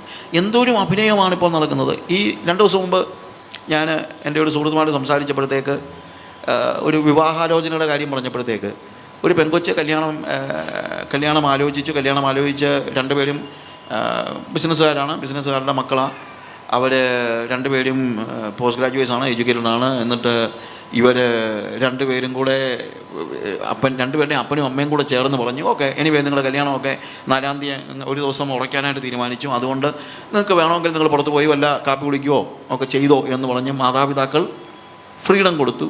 ഇവൾ എപ്പോഴും ഇവൻ്റെ കൂടെ പോവുകയും ഹോട്ടലിൽ പോയി കഴിക്കുകയും വർത്തമാനം പറയുകയും അവരൊരുമിച്ച് ഷോപ്പിംഗ് നടത്തുകയും ഈവൻ സിംഗപ്പൂരിൽ പോയി ഷോപ്പിങ്ങും എല്ലാം നടത്തി തിരിച്ചു വന്ന എല്ലാ മാതാപിതാക്കളുണ്ടായിരുന്നു. ബട്ട് സ്റ്റിൽ അത്രയ്ക്കും അടുപ്പമൊക്കെ അല്ല ആയിരിക്കുന്ന സമയത്ത് 4-ാം തീയതി വിവാഹാലോചനയാണെന്ന് വിവാഹത്തിൻ്റെ നിശ്ചയത്തിൻ്റെ ആ 1-ാം തീയതി ചെറുക്കനൊരു ടെലിഫോൺ ദുബായിൽ നിന്ന് വന്നിരിക്കുന്നു, അവളെ കെട്ടിയാൽ ഞാൻ അവളെയും കൊണ്ട് കെട്ടുന്നതിന് മുമ്പേ തന്നെ ദുബായിക്ക് കൊണ്ടുവരുമെന്ന്. അവൻ ചോദിച്ചു, എന്താ ഞാൻ ഈ കേൾക്കുന്നത്? അവളോട് ചോദിച്ചപ്പോൾ എനിക്കറിയത്തില്ല. അവനെ അറിയത്തില്ല നിനക്ക്? പണ്ട് ഞാൻ കണ്ടിട്ടുണ്ട്, പിന്നെ ഞാൻ കണ്ടിട്ടൊന്നുമില്ല.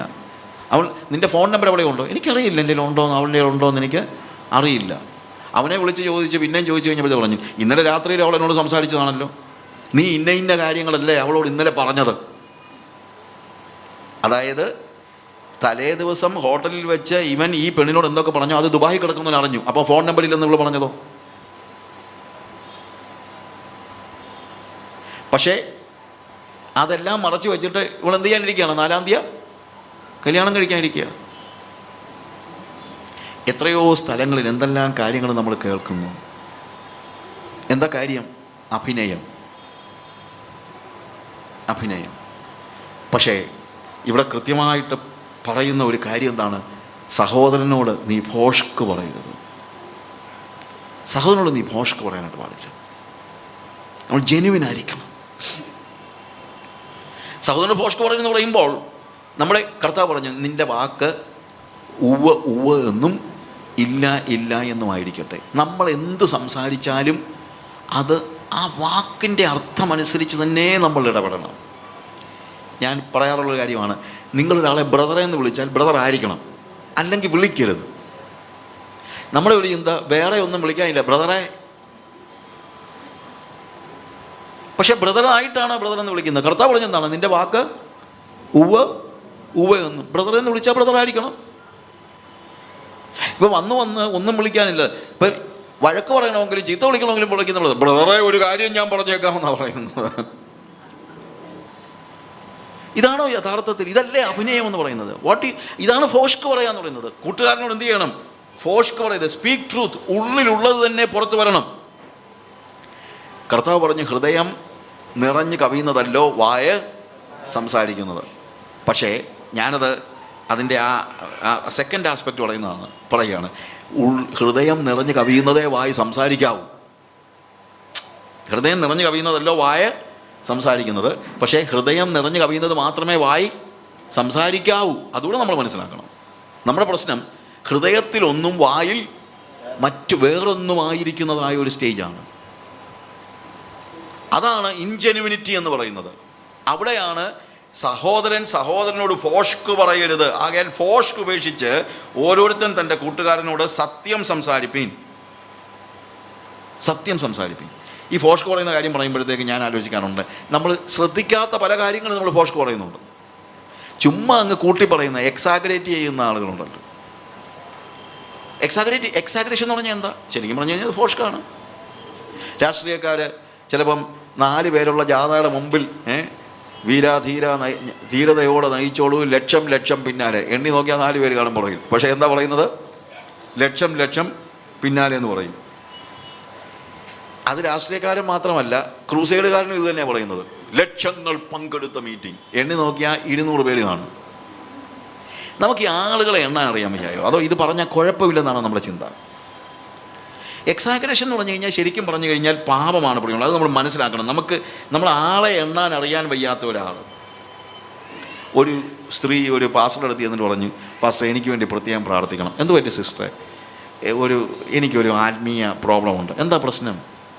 അതെ, എനിക്ക് എക്സാഗ്രേറ്റ് ചെയ്യുന്ന ഒരു ബലഹീനതയുണ്ട്. എൻ്റെ പാസ്റ്റർ പറഞ്ഞു ഞാൻ പ്രാർത്ഥിക്കത്തില്ലെന്ന്. അപ്പോൾ ഇവർ ചോദിച്ചു, ഇതെന്താ പാസ്റ്ററെ? ഞാൻ ഭൗതിക കാര്യങ്ങൾക്ക് വേണ്ടിയൊന്നും പ്രാർത്ഥിക്കാൻ പറഞ്ഞില്ല. ഞാൻ പറഞ്ഞത് എന്താണ്? എൻ്റെ ഒരു ആത്മീയ പ്രശ്നമല്ല. കാര്യം എനിക്ക് എക്സാഗ്രേറ്റ് ചെയ്യുന്ന ഒരു ബലഹീനത ഉണ്ടെന്നല്ല ഞാൻ പറഞ്ഞുള്ളൂ. അതുകൊണ്ട് എനിക്ക് വേണ്ടി പ്രാർത്ഥിക്കണം. പാസ്റ്റർ പറഞ്ഞ് ഞാൻ പ്രാർത്ഥിക്കത്തില്ല. പ്രാർത്ഥിക്കണമെങ്കിൽ ആദ്യം ഈ പറഞ്ഞ വാക്കൊന്ന് മാറ്റണം. അതെന്താ? പാസ്റ്റർ എനിക്ക് ഇടയ്ക്കിടയ്ക്ക് കള്ളം പറയുന്ന സ്വഭാവമുണ്ട് എന്ന് പറഞ്ഞാൽ ഞാൻ പ്രാർത്ഥിക്കാം. കാര്യം എക്സാഗ്രേഷൻ എന്ന് പറയുന്നത് എന്താ? കള്ളമാണ്. പിന്നെ 2, ഒരു ബലഹീനത. ഇത് ബലഹീനതയൊന്നുമല്ല, ഇത് പാവമാണ് സിസ്റ്ററെ. അപ്പോൾ ഈ എക്സാഗ്രേറ്റ് ചെയ്യുന്ന അത് പച്ച കള്ളമാണെന്ന് നമ്മൾ പറയണം. കള്ളം പറയുന്ന സ്വഭാവം ഉണ്ടെന്ന് പറയണം. നമ്മൾ എന്ത് ചെയ്യണം? സത്യം സംസാരിക്കണം, സത്യം ജീവിക്കണം. നമ്മുടെ പല മിഷൻ മാസികകളും എക്സാഗ്രേഷനാണ്. നമ്മുടെ ഈ മിഷൻ മാസികകളിലെല്ലാം വന്ന ആളുകൾ രക്ഷിക്കപ്പെട്ടവരുടെ നമ്പരെല്ലാം കൂടെ കൂടിയായിരുന്നെങ്കിൽ ഇന്ത്യയിൽ ഇനിയും ക്രിസ്ത്യാനികളല്ലാതെ വേറെ ആരും കാണത്തില്ലായിരുന്നു. അതുപോലെ എത്രയിടത്ത ആളുകളങ്ങ് 10,000-കണക്കിന് ആളുകളല്ലേ രക്ഷിക്കപ്പെടുന്നൊക്കെ പറയുന്നത്. ചെന്ന് നോക്കിയാൽ അറിയാം ഇതിൻ്റെയൊക്കെ സത്യം. കള്ളം പറയുന്നതിന് എനിക്ക് മനസ്സിലാകാത്ത കാര്യമാണ്. എന്താ നിങ്ങൾക്ക് ഇതിനകത്ത് നേടാനുള്ളത്? എന്ത് നേടാനാണ്? സത്യം പറഞ്ഞാൽ ദൈവസന്നിധി നിങ്ങൾക്ക് നിൽക്കാൻ പറ്റും. അല്ലെങ്കിൽ ഒന്ന് ആലോചിച്ച് നോക്കി, നമ്മൾ ഈ മിഷൻ ഫീൽഡിലാണെങ്കിലും എവിടെയാണെങ്കിലും കള്ളം പറയുന്നത് നിർത്തിയില്ലെങ്കിൽ അത് ദൈവത്തിൻ്റെ സന്നിധിയിൽ അത് നമ്മുടെ അന്യോന്യ ബന്ധത്തിൽ ദൈവം നമുക്ക് വെച്ചിരിക്കുന്ന ഒരു വലിയ ഉത്തരവാദിത്വമാണ്. We need to be genuine. When you speak something, speak the truth. ഓരോരുത്തൻ തൻ്റെ സഹോദരന്മാരോട് സത്യം സംസാരിക്കുക, സത്യം ജീവിക്കുക, സത്യം ഇടപെടുക, സത്യത്തിലായിരിക്കണം. അത് വാക്ക് മാത്രമല്ല, നമ്മുടെ ഇടപെടലുകളും എല്ലാം എന്തായിരിക്കണം? ജെനുവിനായിരിക്കണം. ആ ജെനുവിനിറ്റി കളയാൻ പാടില്ല. ഇൻറ്റഗ്രിറ്റി സൂക്ഷിക്കണം. ഇൻറ്റഗ്രിറ്റി എന്ന് പറയുമ്പോൾ ഞാൻ പലയിടത്തും അതിനെക്കുറിച്ച് പറയും. ഇൻറ്റഗ്രിറ്റി എന്ന് പറയുമ്പോൾ 2 രീതിയിലാണ് ഇൻറ്റഗ്രിറ്റി മനുഷ്യൻ മനസ്സിലാക്കുന്നത്. ഒന്ന്, he is a man of integrity എന്ന് ഒരാളെക്കുറിച്ച് പറയുകയാണെങ്കിൽ നമ്മൾ പറയും അവൻ പറയുന്നത് അവൻ ചെയ്യും. ആ പറയുന്നത് ചെയ്യുന്നവനെയാണ് നമ്മൾ സാധാരണ പറയുന്നത് എന്ത്? Is a man of integrity. അവൻ പറഞ്ഞാൽ അത് ചെയ്യും. എന്നാൽ പല ആളുകളും ഇൻറ്റഗ്രിറ്റി ഉള്ളവരല്ല. അവർ വേണമെങ്കിൽ ഇംഗ്ലീഷിൽ നമ്മൾ പറയും അവനൊരു പക്ക ഡിപ്ലോമാറ്റാണ് എന്ന് വെച്ചാൽ എന്താണെന്നറിയാമോ? അവൻ പറയുന്നത് വിശ്വസിക്കരുതെന്ന് അതിൻ്റെ അർത്ഥം.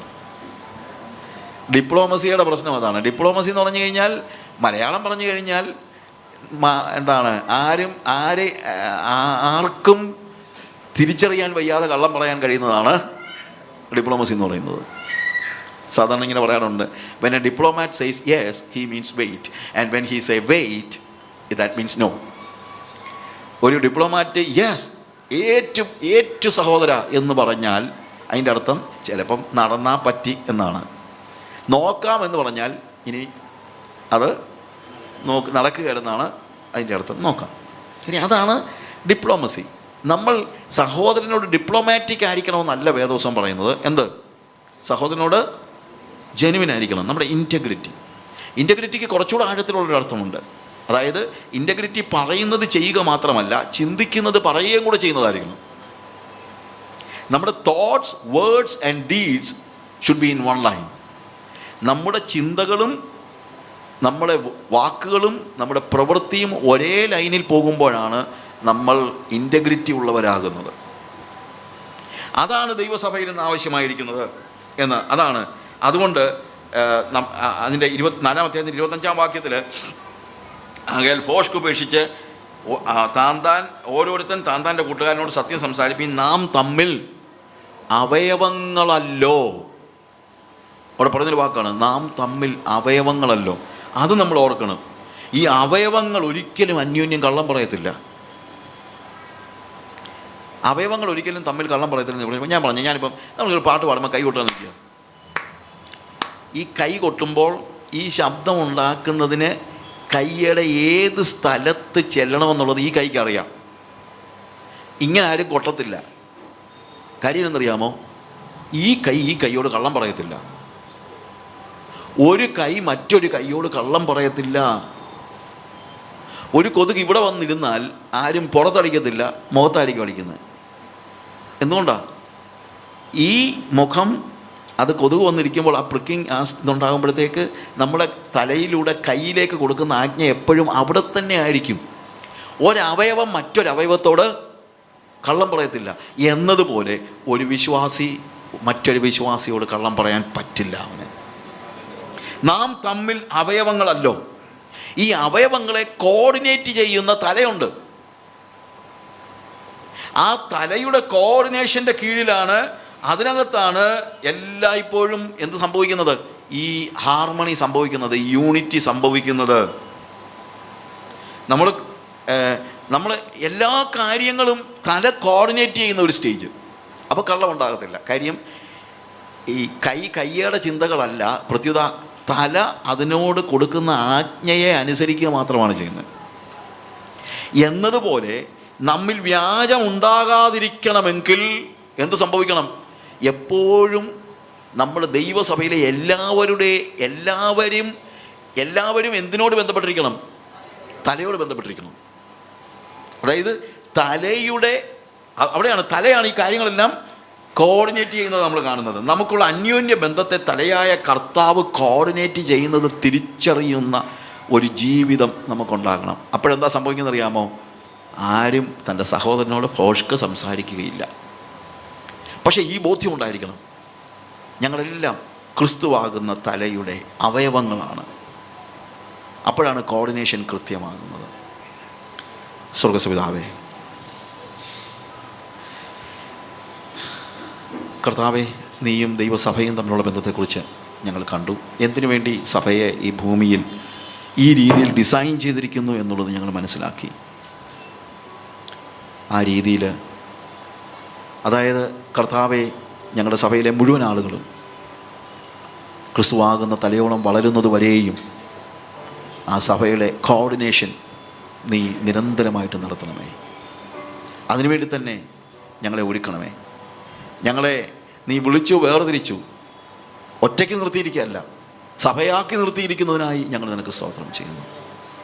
എന്നാൽ സഭയിലെ ഞങ്ങളുടെ കൂട്ട സഹോദരങ്ങളോട് ഞങ്ങൾ വ്യാജം പ്രവർത്തിക്കുന്നവരല്ല, വ്യാജത്തിൽ ഇടപെടുന്നവരല്ല. ഞങ്ങൾക്ക് ജെനുവിനാകുവാനുള്ള കൃപ നൽകണമേ. യേശുവേ, യാതൊരു രീതിയിലും ഞങ്ങളുടെ ഇൻറ്റഗ്രിറ്റിക്ക് ഒരു കോട്ടം ഉണ്ടാകരുതേ. ഞങ്ങളുടെ ചിന്തകൾ വാക്കുകളായും വാക്കുകൾ പ്രവൃത്തിയായും രൂപാന്തരപ്പെടുന്നത് മനസ്സിലാക്കുവാൻ സഹായിക്കണമേ. ഞങ്ങളുടെ സഹോദരന്മാരോട് കള്ളം പറയാനല്ല, അഭിനയിക്കുവാനല്ല, പ്രത്യുത മറയ്ക്കാനൊന്നുമില്ലാത്ത നിലയിൽ ഞങ്ങൾക്ക് അന്യോന്യം ഏൽപ്പിച്ചു കൊടുക്കുവാൻ കഴിയുന്ന സ്വാതന്ത്ര്യം ഞങ്ങൾക്ക് നൽകണമേ. യേശുവിൻ്റെ നാമത്തിൽ തന്നെ.